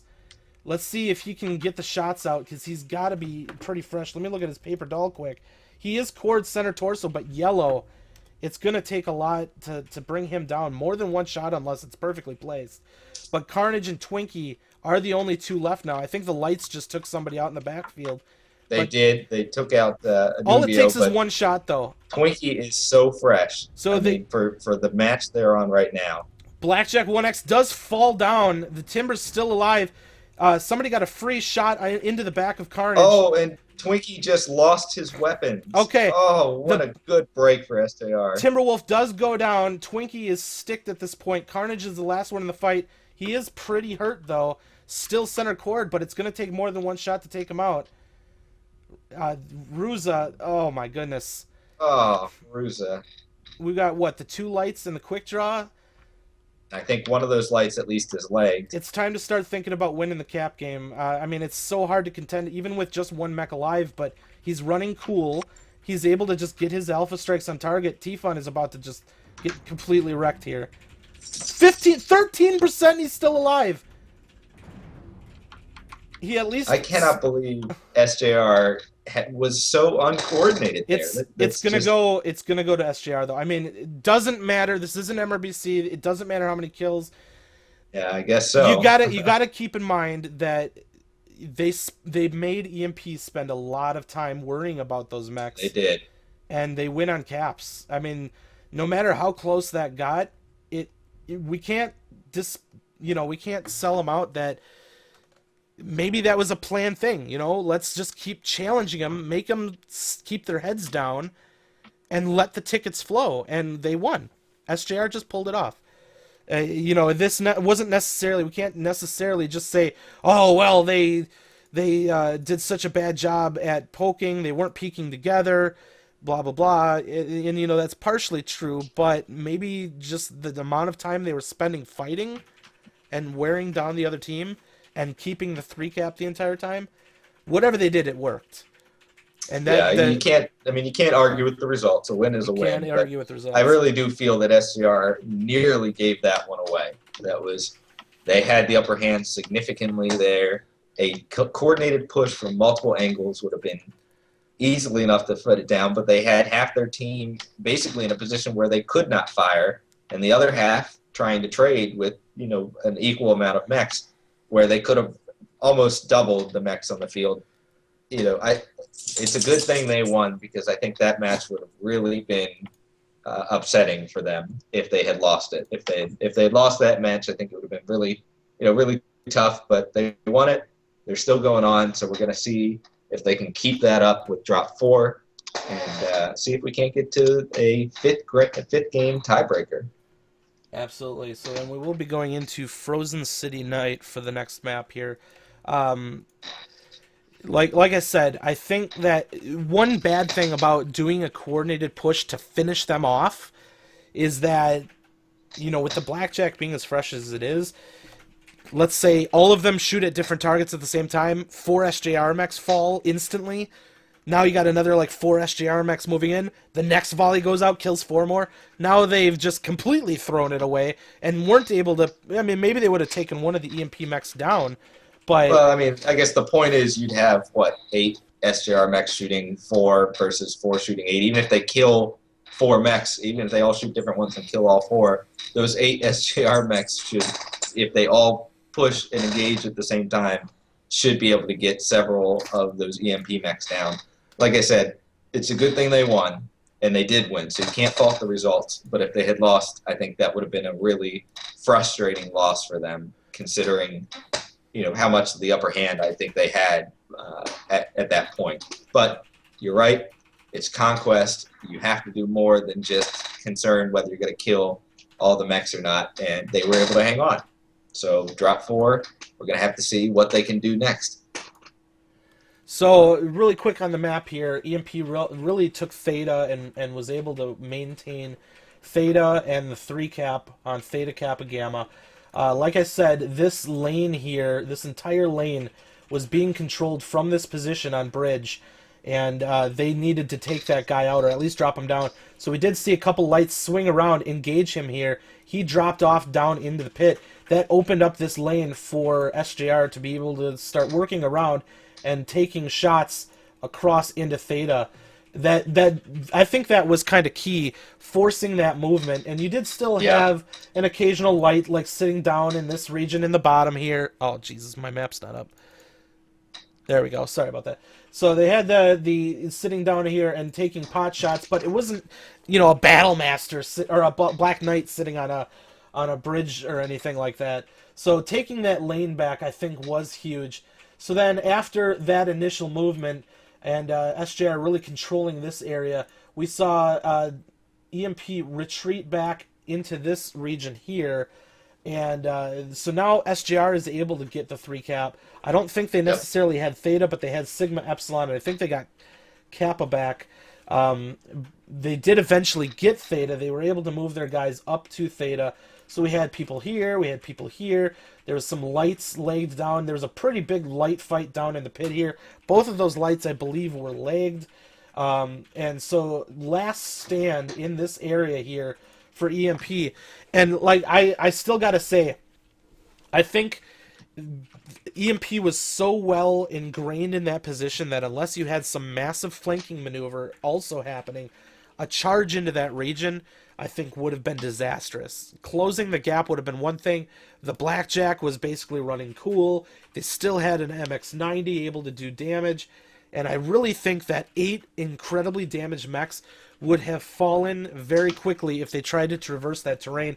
So staying here's back... my point, though. At that time of the engagement, you had about half of SJR's remaining mechs sitting in the Delta 4 area, and the others kind of in this Charlie 4 on the ramp data. Yeah. But as you mentioned, you had EMP sitting here, and there's this great big hill in Delta 3 that blocks any fire coming. They were peeking from around half it, of though. SJR's team. They were able to peek around it. They were able to get a little bit of damage. What I would have liked to see them do, though, is to see the team here in Delta 4 just hold back a bit.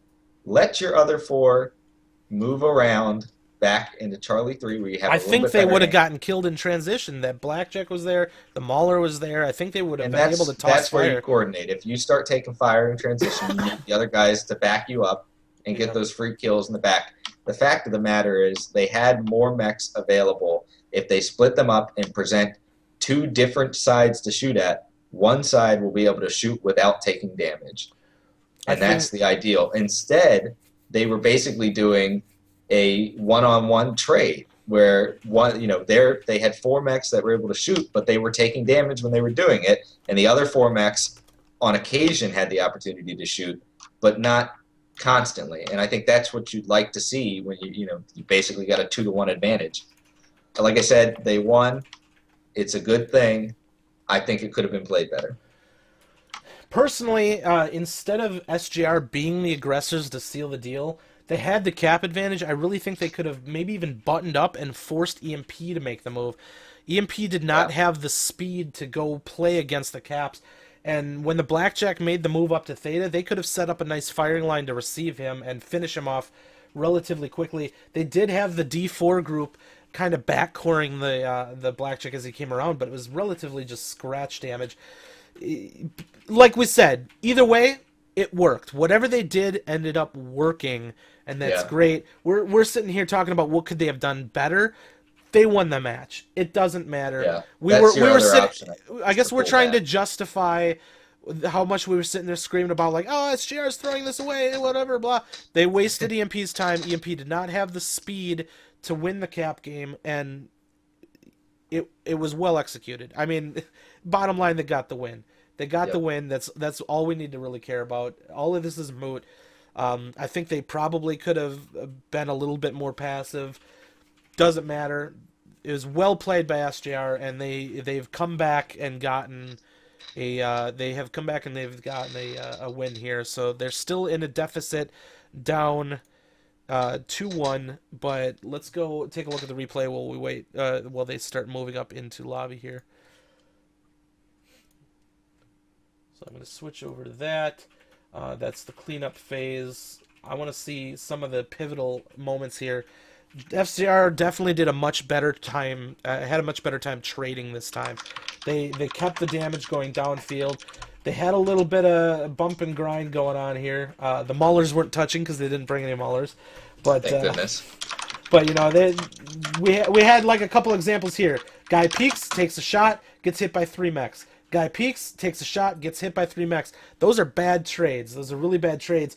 But they were able to reposition into a new location and continue doing work, and the first mech to go down was an EMP. And in fact, I think like the second mech to go down was EMP as well. I think the first 3 or 4, if I'm correct, were EMP. I think we might be watching... Are you in the Timberwolf for SJR right now? I think we are. So we kind of saw an example of that in the picture where he took a very tight peek around, but it really got punished on the peek. Yeah. He got his stuff off. I didn't see whether it hit or not, but just that's an example where things can start going wrong quickly. But they didn't sit around and continue to make those bad trades, and that's the key. They said, that's a bad trade, and they started shifting down, and that's where I started talking about they need to get the Black Knight out of that lane, and that's exactly what they did. When I made that call that Black Knight is taking an entire lane away from him, they saw that, and they went and they flushed him out, and I think that was a very key moment, because that frees up an entire quadrant of the map, an entire corner, to give your team the ability to fan out and start getting new angles and force them to have to button up a little bit, tighten up their stance, and then they can start getting shredded down. So I think that was incredibly important that they took that back. The lights were doing a good job for EMP here, harassing and keeping SJR's head down, so they weren't able to do the work that they wanted, but they stuck with it, and they eventually here, I'm going to speed up because they're getting readied up here for the next match. At some point then the lights made their move to jump over and finish him off. We did see Frost Pendragon. Unfortunately, I started screaming like, he doesn't realize there's a light behind him. Well, he right as he disconnected. Yeah. Like, I'm wondering why this isn't a 3v1 right here. And then, boom, he stops moving. And that's the disconnect. So he is able to move up, and actually they're able to finish him off. But the other 2 lights that are down in the pit were able to do work. They did get legged in the process, but they flushed out that bottom area, and they're able to press up against the wall and not lose their lives. In fact, I think they were able to, at some point, and we kind of missed it on camera, while the Blackjack and the Mauler were moving up, they were able to finish someone off in the backfield, probably using jump peaks. They did finish off, I believe it was an Arctic Cheetah, I think it was Adubio in the Arctic Cheetah against, oh gosh, now I can't remember who it was in SJR, another small pulse light who actually was very damaged but did a great job of shielding his one remaining leg and was able to finish him off. I think he did get a little help from Overwatch from SJR, but they managed to secure the final light for EMP before those 2, the Mauler and the Blackjack, were engaged at Theta. So now we're watching the part in the thing here where essentially they're poking them one by one. They're keeping EMP buttoned up, but they're rolling. They're about to get the 3 cap on Theta, which is big, and they're able to work down that time. Magician comes in, ends up getting pegged by the Mauler, which was a pretty brutal exchange. But I called it right away that Blackjack was going to be problems because he was in such a good condition. Right there, the Magician does go down. Twinkie able to pop that out. Twinkie getting sticked, I think, was big. That was it took a lot of fire out. That was he still had big. a ton of armor. But we're gonna go ahead and cut this replay short because we are heading into drop 4.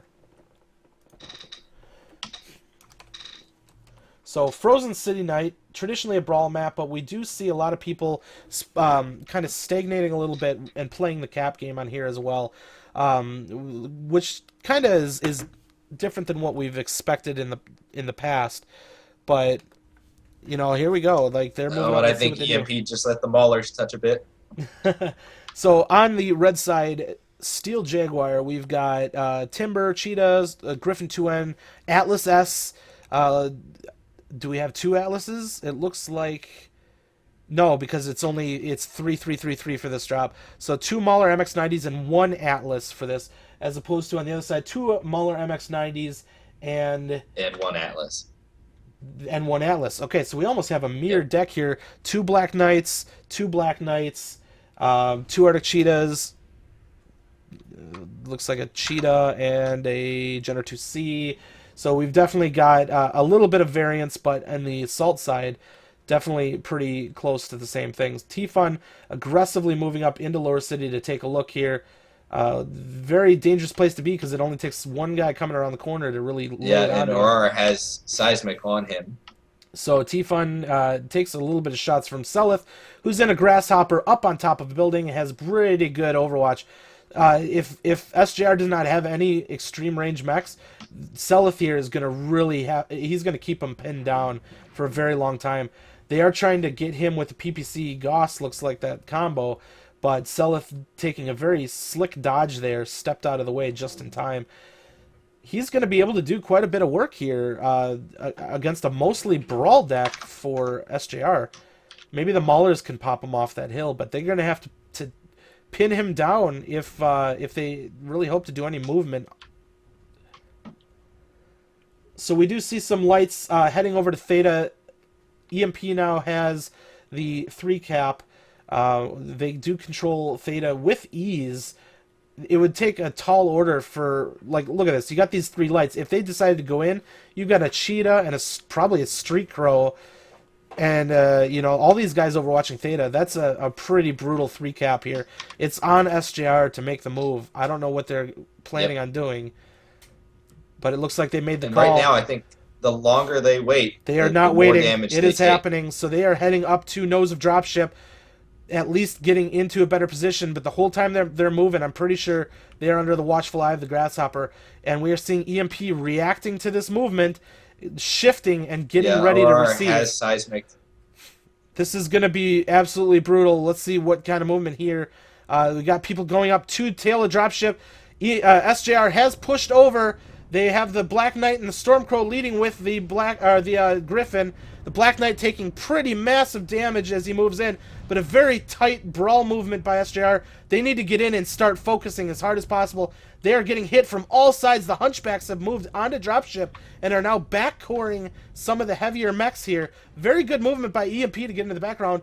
2 dead, though, for EMP. 1 dead for SJR, but percentages starting to swing in favor of SJR. It is a tall order for them to catch up. 3 dead for EMP, 2 dead for SJR. They need to continue rolling this damage in, but it being completely flanked like that was rough, and SJR is starting to pay for it as they start to fall one at a time. I think that movement, it was such a quick movement, but EMP getting their Hunchbacks on top of the dropship as the charge went through, devastating. Absolutely devastating. Yeah. That was the slickest move I've ever seen. In the Grasshopper. They had Saleth in the Grasshopper. He didn't even get off of that building the whole time, did he? He just stood there the whole time, laying it in on him. The fight is still ongoing, though. This is not over yet. Piemaker in his Atlas, still alive and taking down a Jenner 2C, but the Mauler takes him down, and then the Jenner 2C with T-Fun takes the Mauler down. He's starting to work on Selith. It is a Timber and a Jaeger mech versus Hunchback Grasshopper. Whoa! 2 mechs go down. 1 remaining. Hunchback 2C for EMP. We are down to a 1v1. 2 incredibly hurt mechs here. Oh, and he shut down. T-Fun wisely does not walk down that lane here, but he is popping SRMs in. It could take 1 shot in either direction to finish this one off. He misses the leg. He doesn't take the leg down. T-Fun is getting on top of him, popping him with SRMs, but this could still go. Oh my god. This is so close. And he gets him. SJR wins it with a single Jenner 2C remaining. I started getting kind of down and out but that was a huge mistake for me to think that SJR was out of that one, because what a comeback with some very hurt mechs, but they were able to keep an Atlas alive. The Atlas kills the guy, the Mauler kills the Atlas, the Jenner kills the Mauler. Like, what a trade. Wow. I should have stuck with that the entire time, because do not sell sell them short. They came back hard and won it with the lights in the end. Selith was up on top. He was pretty hurt. He was getting hot, and they were able to pop him down. And then you just see EMP mechs, not a double kill, but 2 EMP mechs dying simultaneously. And then the SJR mech dies. The Hunchback overheats in the process. Didn't cost him much, but he got run up on by the Jenner, and we get a very close range 1v1, and that's all she wrote for that battle. Yeah, you got to figure that Hunchback, even after he was finished with the shutdown, was still running hot. The Jenner actually still had a cool shot, so I think in that brawl, the Jenner definitely had the advantage just in terms of heat. So it was just a matter of whether, which one could land their shots more accurately. Unfortunately, T-Fun and the Jenner did a great job. The picture in the picture here was very delayed, so we just saw that taking out of I think it was Selith up on top, and we're about to see that 1v1 down in the bottom here. Let me see if I can blow it up a little bit. It's intentionally small, but let's see if we can just take a look at this fight here. So this is a 1v1, Hunchback 2C versus Jenner 2C, protecting his shoulder, popping him in the face with SRMs, popping him again with SRMs. It looks like there might be an ammo explosion right there. Probably does some serious damage to him. Oh, it actually, I think it sticked him. I think that ammo explosion sticked him. And that one right there, I mean, that was a brutal 1v1. Like, oh my goodness, that was freaking fun as hell.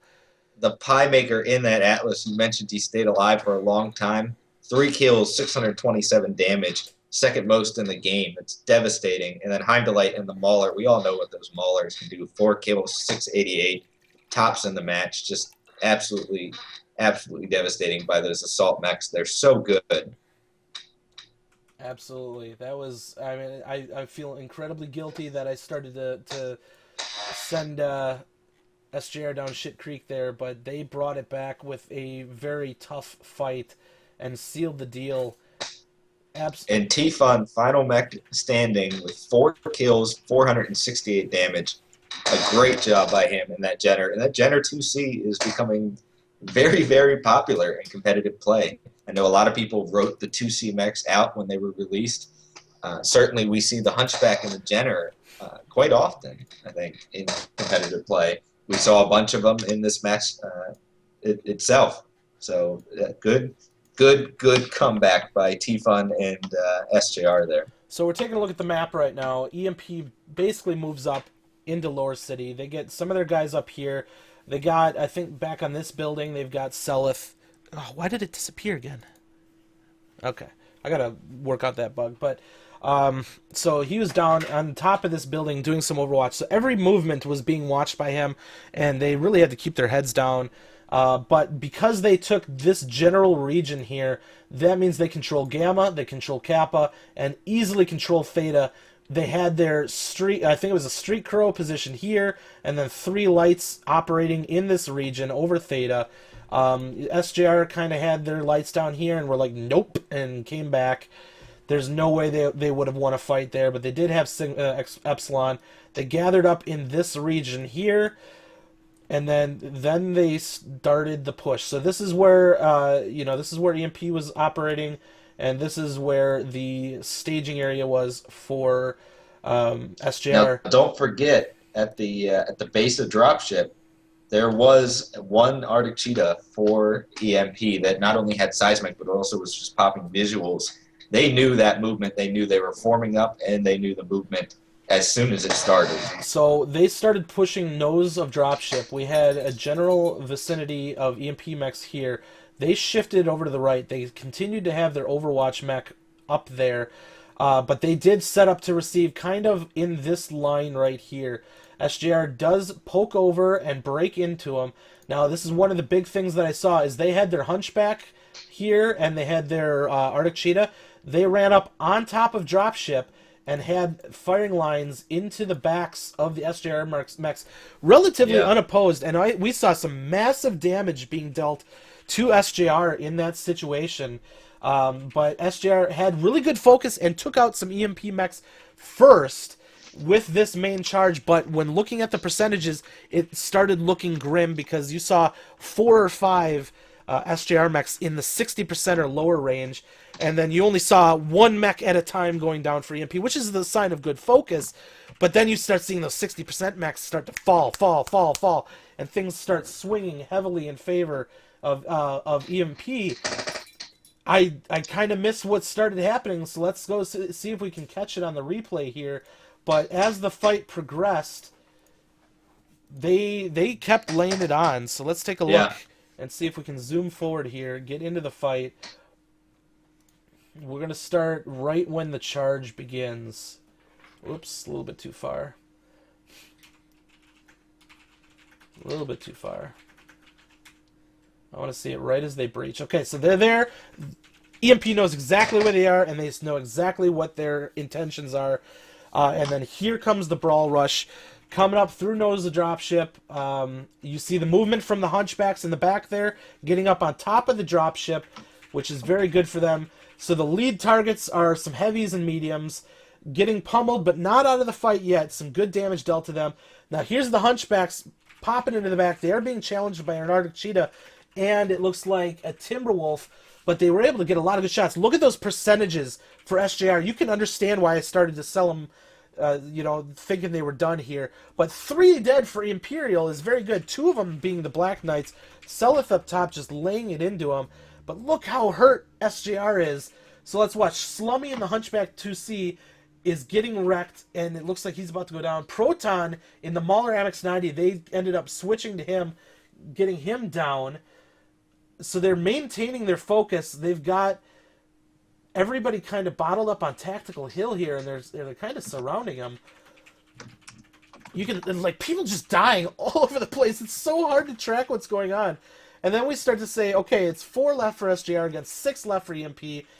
Coburn in the Jenner 2C. I think that was big. The Atlas is able to land the shot right here. Bam, that is huge. And then the Muller takes him out. And then T-Fun takes him out. You got that massive trade down to a 3v3. T-Fun able to finish off. It looks like Selith was overheated. Takes a shot there. Jump jets over and takes a killing blow flying through the air. Yeah, very good shot by him. That was a great shot. In the background, we lost another mech that didn't see which one there, but there's the overheat. T-Fun's able to close the distance without taking any hits because of the overheat. He's able to move up, get into his SRM range, start popping shots, shielding his side very well. He is able to take a hit there from the lasers, but these next 2 shots are huge. You see the sparks from the ammo explosion start right about here. And that was when he got sticked. And then there's the cleanup. And what an intense fight. I really think T-Fun did some massive work in that Jenner 2C. Yeah. Like, Jesus Christ, did he 4 kills, into that. almost 500 damage. That's I'd say that's a pretty good job, especially for a comp match. Like that, he did some freaking work, man. I gotta give him mad props for that. I wish I was able to follow him the entire way. I'm going to try and figure out, I guess we're watching your perspective where that's probably him backcoring this Cheetah right now. Just laying down these shots. I'm going to have to fix why that was so off on the latency there. So I'm going to do that now. But Jesus. All right, so we're going to... That was a great match. The other thing I think people might forget is these are comp matches with some of the best players in the game. The damage scores you see when we were talking about, a Jenner doing 500 damage, we're saying that's incredible, even in 12v12. These people don't spread damage. You don't. It's not a question of that. The damage is all on target.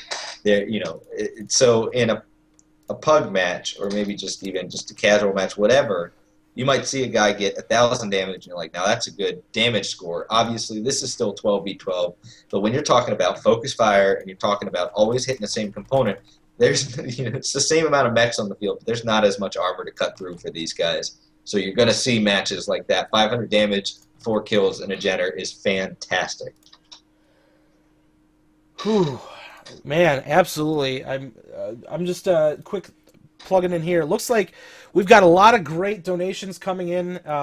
Good job to you guys for giving. It looks like over $200 already tonight. That's fantastic. So I'm thinking that we're probably going to give away the full 20K to those donators in that final raffle here. We'll do that after all is said and done. I'm super stoked that this is going into match 5, though. I could not be happier with how this is going. SJR is pulling it back, and now we're going to have the big one for the finish. Drop 5, Mining Collective, the heaviest drop total to date now, 800 to 825 tons. That's going to be a huge match. And like I said, Steel Jaguar, I felt that in those heavier drops, they were going to start to shine, and we've seen that. Now this is the heaviest drop of all. Are they going to continue that momentum and take it 3-2 for the victory? Or is EMP going to fix what's been happening here and bring it back in? I don't think there was any sneaky maneuvers going on by SJR in No. that last one. It was a hard, focused brawl that started to go against them, but I really think their lights did good, and they brought it back at the end. Just hard fought, and that really, I think, came down to the individual pilots doing their job and doing it better than the individual pilots for EMP in that specific situation. It's so hard to see exactly where it started to turn back, but I do think a lot of it had to do with that light mech being able to do so much work, and fantastic play by him. But Yeah, I mean, I don't know what else to say about that, to be honest. I mean, just great clutch play there at the end by the last couple SJR mechs, getting it close again. Because you're right, I think it was falling away from them. They managed to pull it out. They managed to win that, and now they've got a chance to win the series. And frankly, after they were down 2-0 in the beginning, I don't know if anyone would have expected that. But we've seen a lot of close plays in these last two matches, and now they've got a chance to win the finals. Whereas EMP, in every match, there's been a point where you said, "Oh, EMP's got this." Now they just got to figure out how to close. I feel really guilty about that, by the way, because I think that it's over, or it's swinging, and I'm wrong. And I love being proved wrong. I love being proved wrong, because it's exciting. It's really, really exciting when it starts to swing against what my expectations are, because so often we're like, well, I've seen this before, it's gonna go in favor of these guys, and then starts swinging in the other way. It's like, oh my god, I'm wrong! Yes, I'm wrong! And so there we go. Now, they are getting readied up in lobby for drop 5, so really quick, I brought up the map. We are going to Mining Collective for the last one. We have EMP over in Team 1 on the left side, and we've seen a lot of range mechs operating in this region, and we have seen range mechs operating in this region from Team 2. I don't know if we're going to see that again. One team could opt for the brawl here, but that, I guess, if I was going to make a call, we might have a little bit of a stagnate in those two locations, with a firefight, or maybe even a light fight over Theta. I feel like lights on Theta might favor Team 2 because of that big wall. No, actually, I'm wrong. Yeah, the big wall back there. So, because it's hard to shoot in there with Overwatch, but here we go, and I'm going to really quick restart the pip to try and get that a little bit more in line.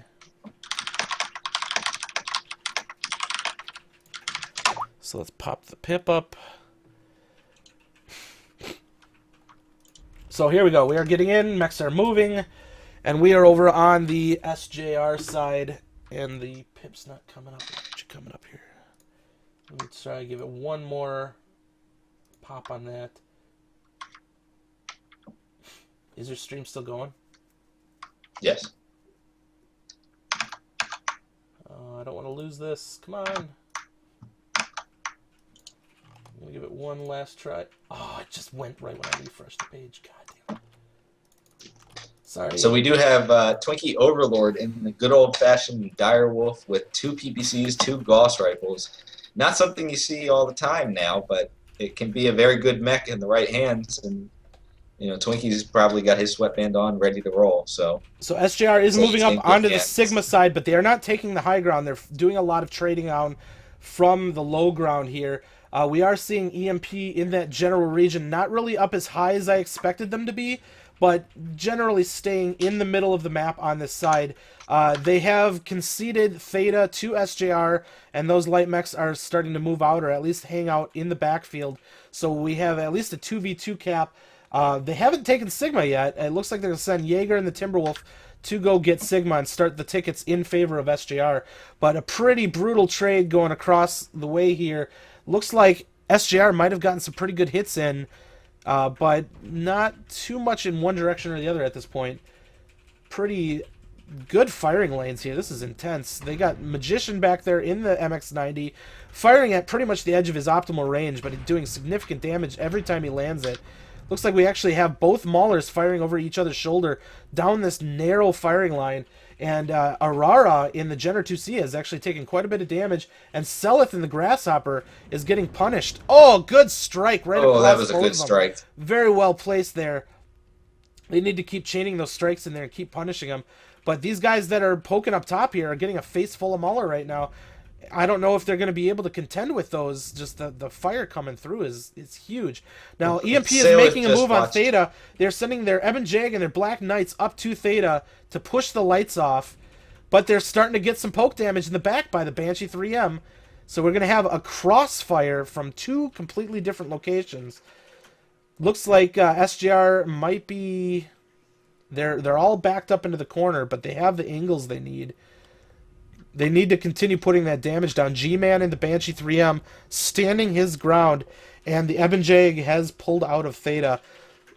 And they haven't taken it. The EMP was not able to take Theta. They were able to keep them off for the time being, and we're rolling a 4 cap now in favor of SJR. EMP at this point is going to have to make a move. They can flip Theta pretty easily at this point, but they're down on caps, and they're going to have to work something. SJR is backed in the corner, but they have really great sight lines. Slummy is really cored out rear CT. He cannot allow someone to get behind him now in that Ebon Jag. And there's a couple of lights, I think, for SJR hanging around in the backfield, causing a little bit of problems. Just this crossfire is intense. It's hard to track who's where and what they're doing, but they've got a group. EMP has a main body on Theta. They still... I don't think they've flipped Theta yet. I don't know how, but what light mech? They have light mechs back there. Maybe every time they step on Theta, they get shot, and it stops the cap for 5 seconds. Now, Ghost and the Timberwolf got pounded down to 59.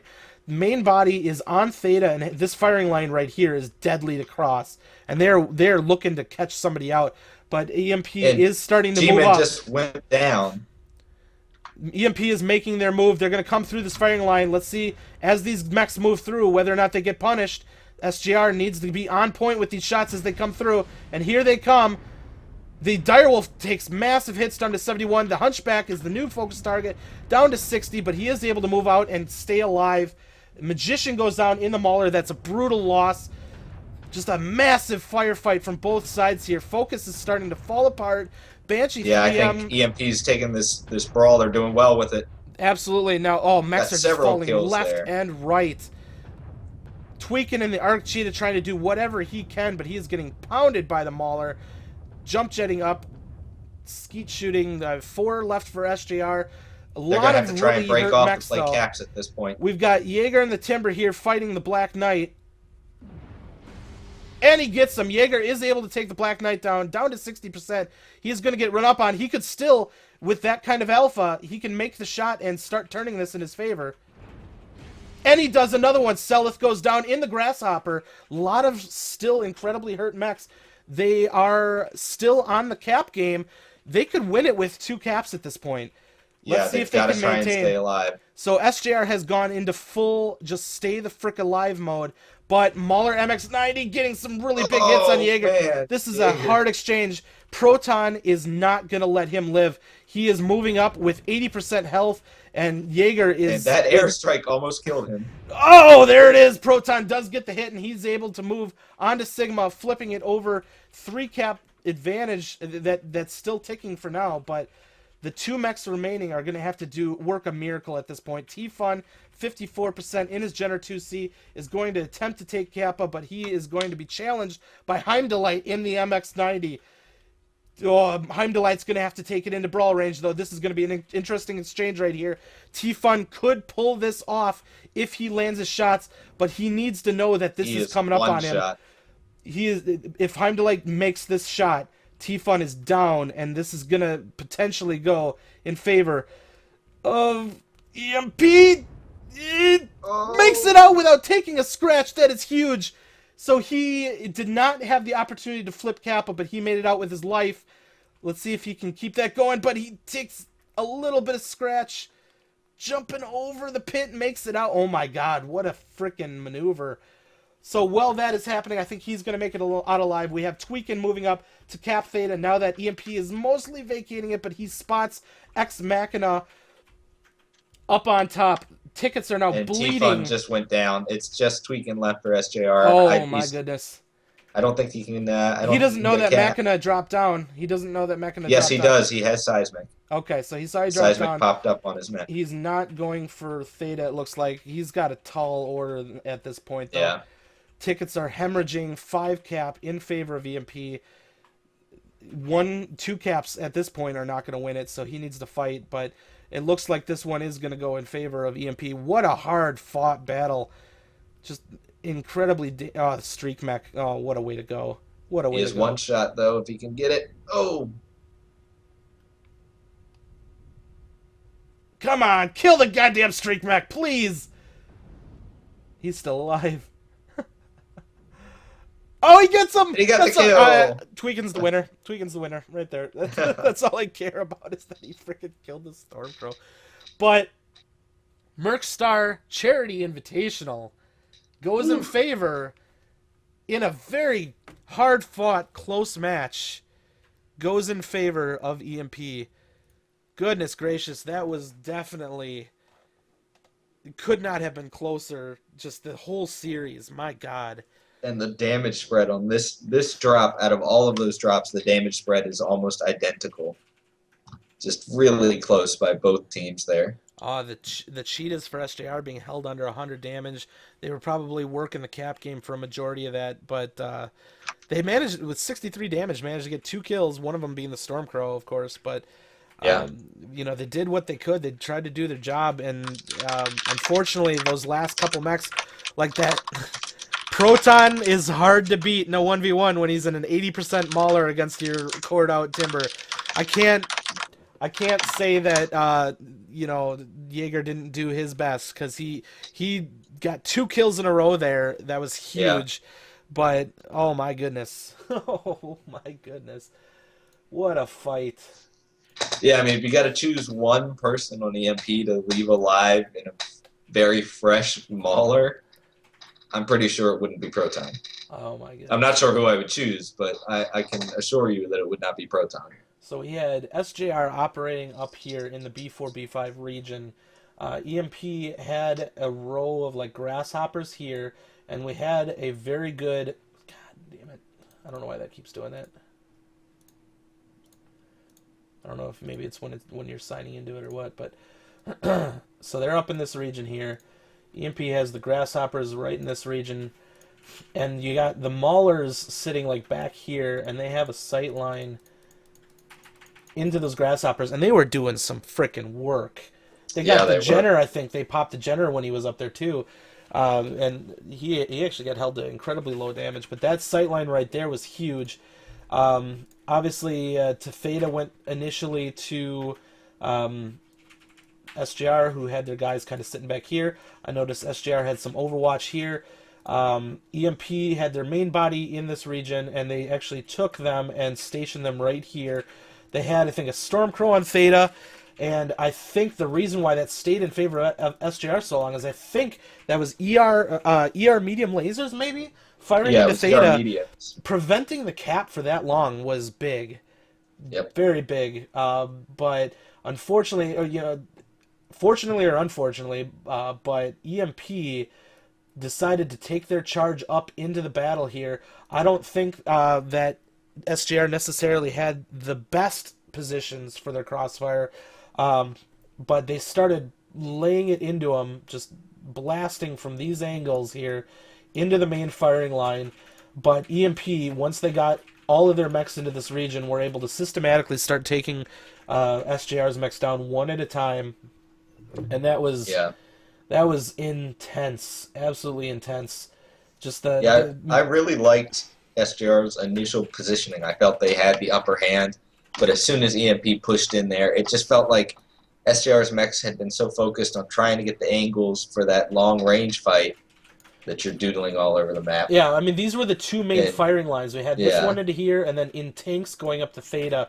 It was quite a crossfire, and just able to hit them wherever they were. But once EMP committed their guys here, they started laying it back into B4, and B4 actually started losing the trade, and then they called the rush up.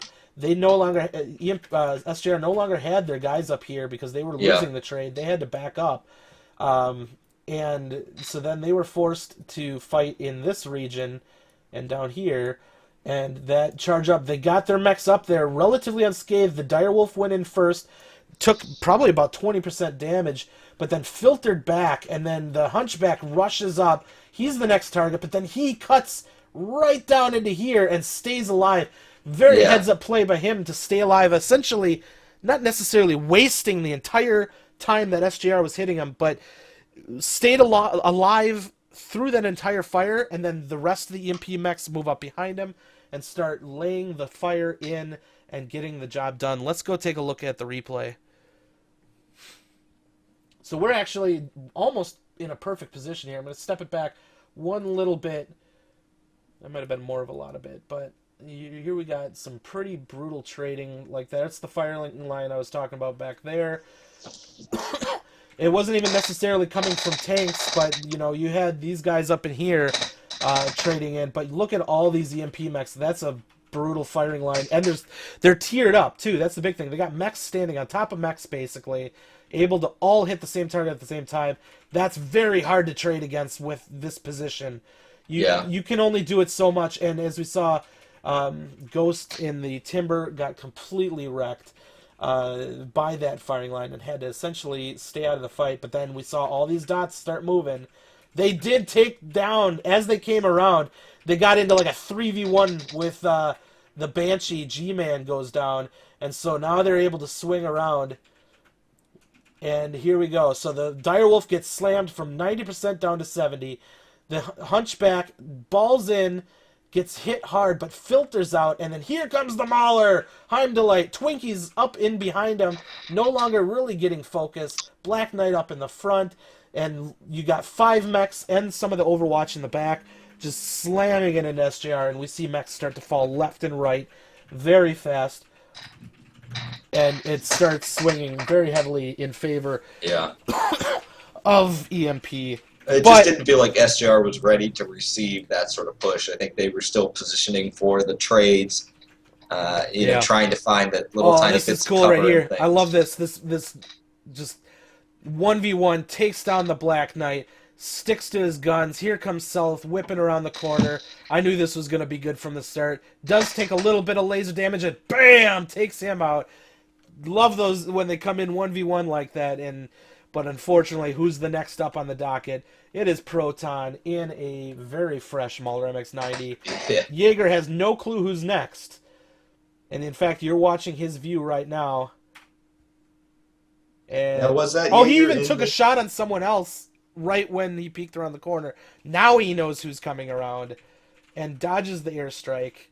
But then here comes Death on legs. And oh, goodness gracious. He just can't miss. Oh my god. So then here comes the 2v6.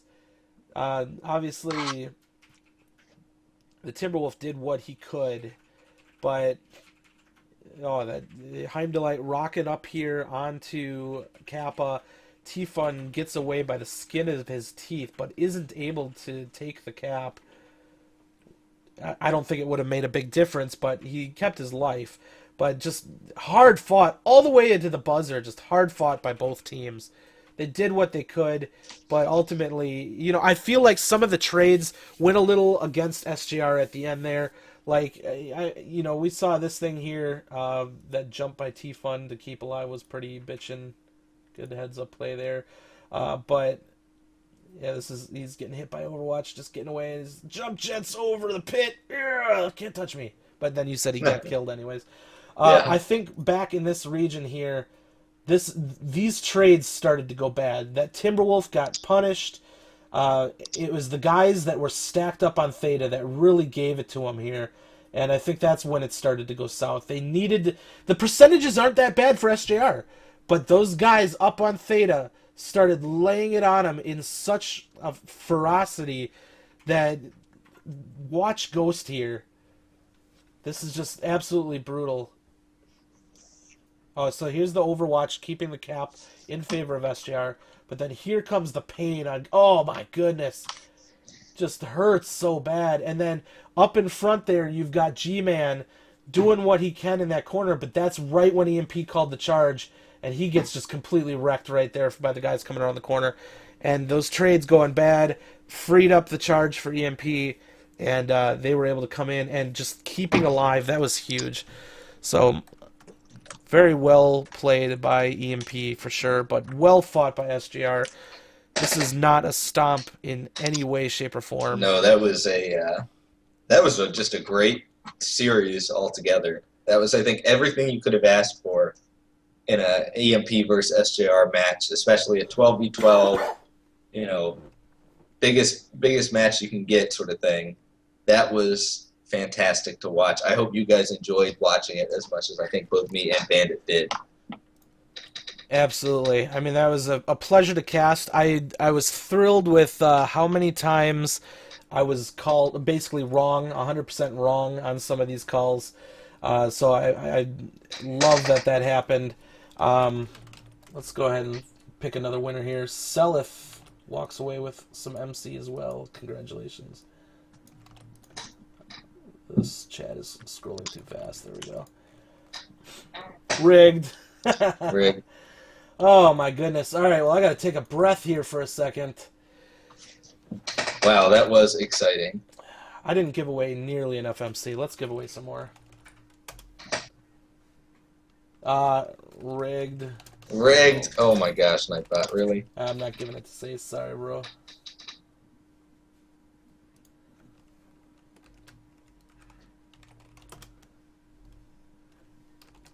All right.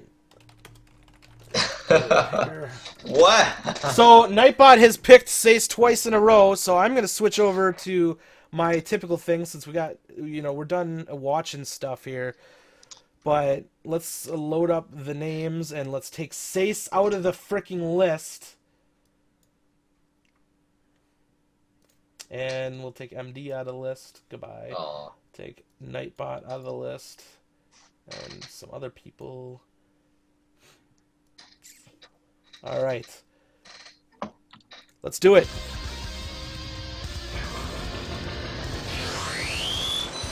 We're doing it the old-fashioned way. I just had so many codes to give away. I wasn't able to do this throughout the stream. It would have taken way too much time. And EMP and SJR were wasting absolutely no time between drops. Props to them for getting things going so quick. But I actually kind of wish I had a little bit more time between drops because we had so much to talk about. And this one goes to Shell, the lovely webmaster from MRVC. Congratulations, Shell. You're going to come away with some MC. Also the interactive map maker, correct? Yes, the map maker that we've been using tonight. Obviously, this has been of the first time that I've ever tried this. But I hope that you guys have enjoyed it. It had a little bit of bugs that I'm going to have to work on as to why the map continued to not come up like that. It's probably something to do with the CLR browser or something like that. But we'll take a look at it and see if we can figure it out. Let's do another one right away. Why not? I've got one more set of codes I can give away. And then we're going to go to the big one, which is for all the lovely donators today.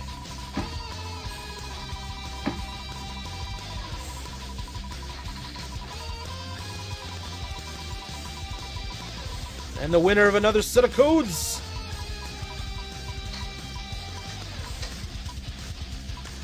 Kanan X from the monitors. Congratulations, Kanan. You are a winner.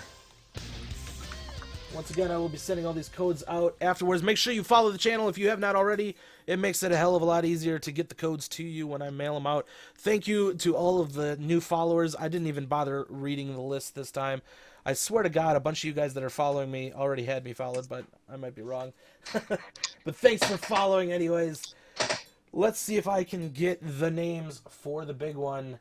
I guess I could do last call for donations. We'll throw that out there real quick, see if there's any last minute donations coming in, and then we will do the big giveaway.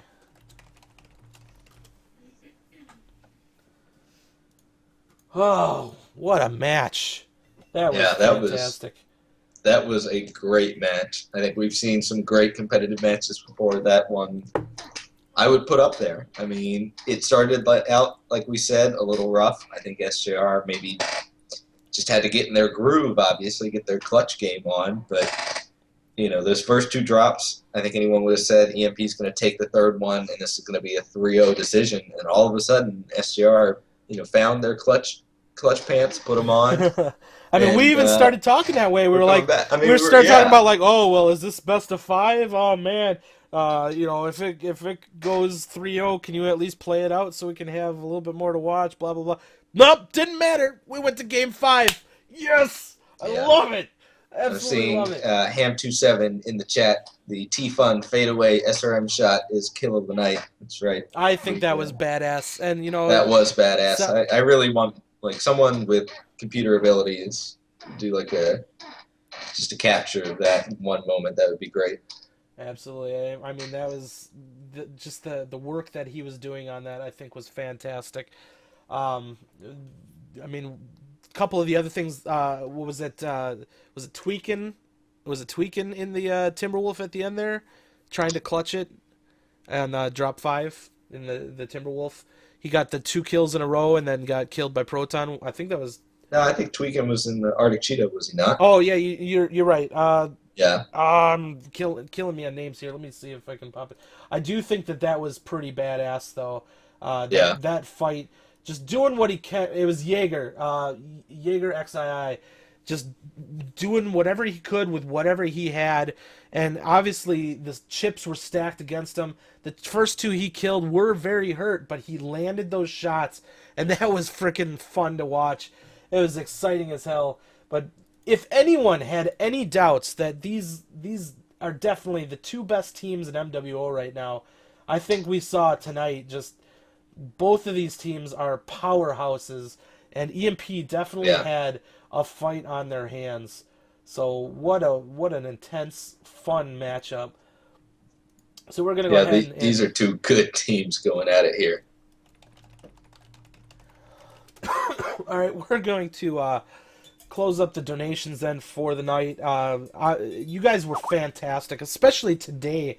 The amount of people that gave, I think this is one of the biggest single nights that we've had. I think we had a really good first night, but blew away our goal 131%. We're up to $1,313 in donations, over the $1,000 goal. So that is awesome.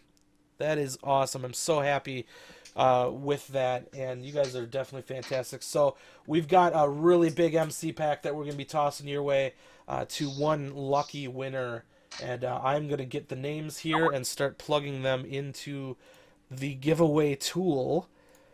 And the way we're going to be doing this is it is going to be first names only. Hopefully I don't have any duplicates. Let me take a look at the sheet here. Doesn't look like we have any duplicates. Oh, yeah, we do. So I'll do a name for those duplicates. So, like I said before, we're going to do 1 ticket for every $5. So I'm going to type these in right now. Separated by spaces. Bear with me a moment as I plug these ones in. I can't wait to bring you the winner. So 5 of those. And then, oh, some of you guys were given a lot, and that's awesome. That is fan-frickin-tastic. So 1, 2, 3, 4, 5, 6, 7, 8, 9, 10 for him. 10 tickets for that guy. Mason, you're a powerhouse. Got 1 for him. 1 for him.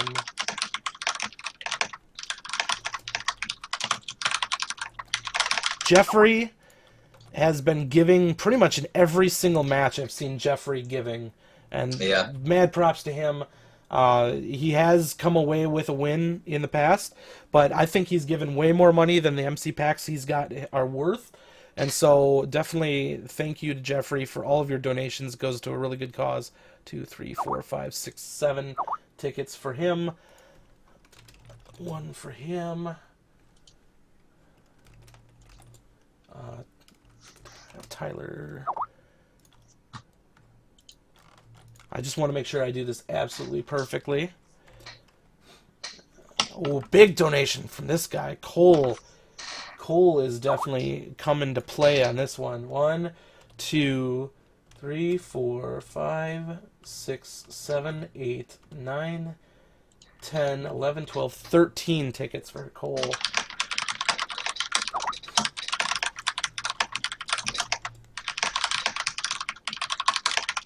One for him. One for him. Once again, bear with me, guys. One for him. Emmett coming in with a big one. 2, 3, 4, 5, 6, 7 from Emmett. And then we'll put a last name initial on this guy, because then we got 4 tickets for Benjamin. All right. Let's take a look, make sure none of these are screwed up. Looking good. I'm going to bring up the giveaway tool just so you guys can see the list. These are all the tickets we have, first names only. Should match your donations. So Benjamin H with 4, Ben R with 1, Brandon with 1, Cody, then Cole coming in like a freight train, Emmett, Jeffrey, Mason coming in hard, Tyler B, Tyler K. So here we go. For 20,000 MC, the winner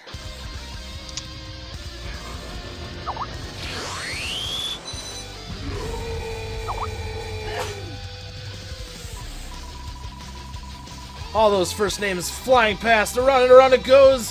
Where it stops, nobody knows. Anybody could win. And the winner is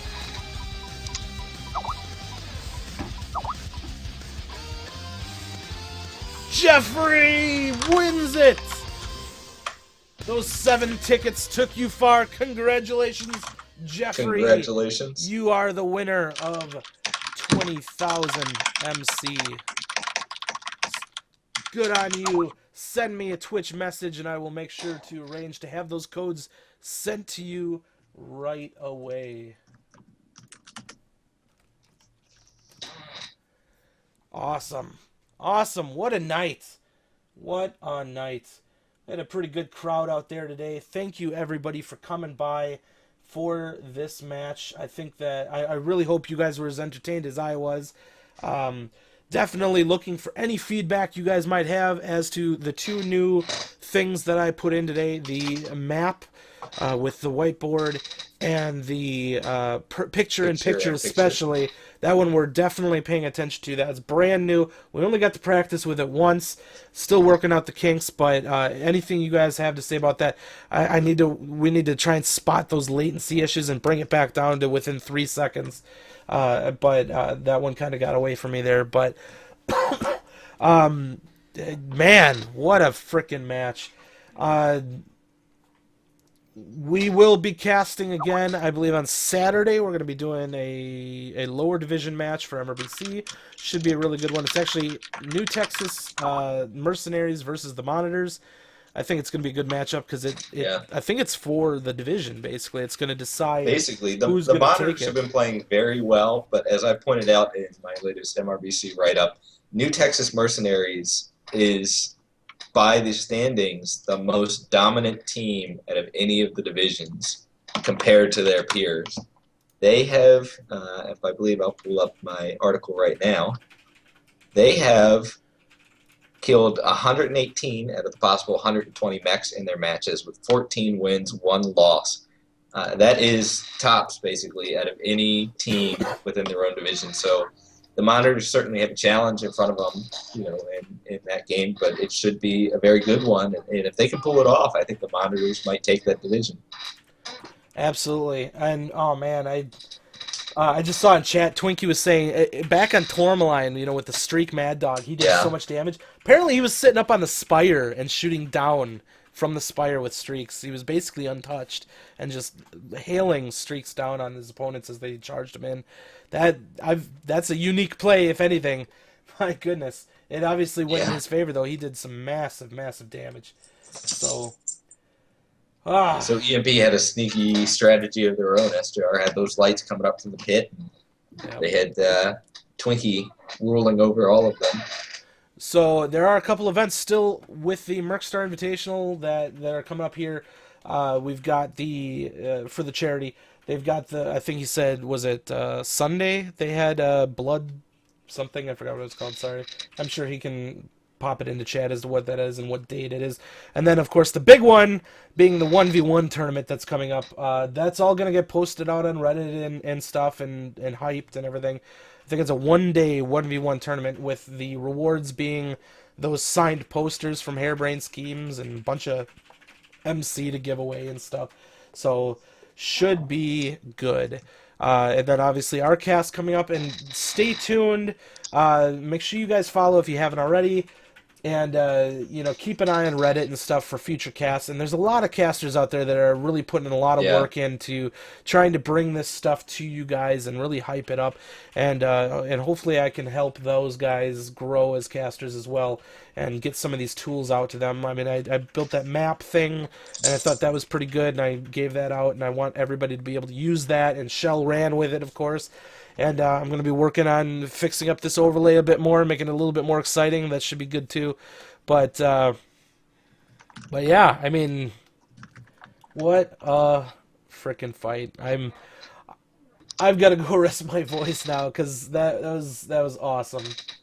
Yeah, well, I'm getting a lot of criticism that apparently no one wants to listen to you talk anymore. So next time we'll just put you on mute for the cast, and I'll do it. Oh my god. Thank you, everybody. Thank you. So, well, this has been Bandit P17 and MDM0 bringing you guys another really awesome freaking match, and I hope you guys were as entertained as we were. So, we're going to sign out. I will see you later. Thanks for watching, guys. Make sure you guys are shooting the correct legs. Be careful of the collisions. I don't want to hear complaints about it. Work around it. Let's play this game. I need another heavy. I've got TB and a quick draw. I want to get fairly tight to it. Now, anybody who's going to be working range, I'm going to need you to fade right on this. If anybody's running short, is going to stay towards the top of the call there if we're going to come at them. I have you in the Griff. Griff. Sounds good. Well, that's the thing. We got to get to brawling range, so I may be moving us right up to the hoop if we have to. Wolverine nach Charlie 4. That's fine, chill the out, man, it's fine, it's just a 5-starter. Komm, Leute, redet miteinander. 15 seconds. Yeah, exactly. Don't die. 15 seconds, don't die. Guys. 3, 2, 1. Charlie Dar, CT, yellow. Okay, go for 20, see if we can get it. There. To your left, there's a... Sorry, shoot. So, jetzt guys, hinter die Indie-Pocken. Mediums be prepared to pull back E40 towards the E5 border. On my mark. Left side, come on! Like now, I need strikes on the barrel. Wire or strikes up. Die Hauptgruppe rechts, Uferlinie. They have 3 mechs sitting on the left side when you pass over. Overheating is bad. Both legs on the Griffin. Hit the Griffin. Oh yeah. Sorry about that. That was such a That's right. I'm gonna spawn Lance, you guys in Charlie, Lance, you guys in Bravo. That's B2C1. This third drop is 2 lights, 2 mediums, 2 heavies, 2 assaults. What's in die Breite? Ziehen Sie in die Breite. Lights, watch our backs. We're gonna about base and take up position in Bravo 6. Ja, kurz Aufschaltung Delta 4, 3 Stück, 2 Mediums, ein Light, wie ich es richtig gesehen habe. Make a firing line. C4 Tactical Hill, boys. Fox. Laufe unter ECM, hab 2 durchlaufen, 10 Bravo 4. And get ready to hit people coming from our right. Charlie on the left, Charlie and Hellbringer on the left. Okay, let's group up towards the left. We're gonna press through Bravo 3 to Bravo 4. I think they're kind of spread out. Check yourselves, make sure you've got, UAV cool shot. Here they come, they're pushing hard, guys. Deco. Tez on. Go. Oh, got a contact here, Bravo 3. Nice, Marshall. I'm on Delta Griffin. Well, get cross it then. Get in their face. They got a highlighter, they just pushed up on Theta. We need help on Theta. Up on Theta. Yep, that's the noise. Go, go, go. Let's finish this. Full pressure, guys. Full pressure. They're down low. They're down low in Charlie 3. Get the fucking arm, Jackson. Jackson, cool shot. Cough, cough, cough, cough, cough. I got him. Go, P3, go. Echo, echo, go. Get over on your medium, guys. Get Echo Stormcrow, Echo Stormcrow. God, I suck as a pilot, but thank I packed my skill. I'm sorry that you died, sweet girls, but we will send a reasonably nice letter to your family.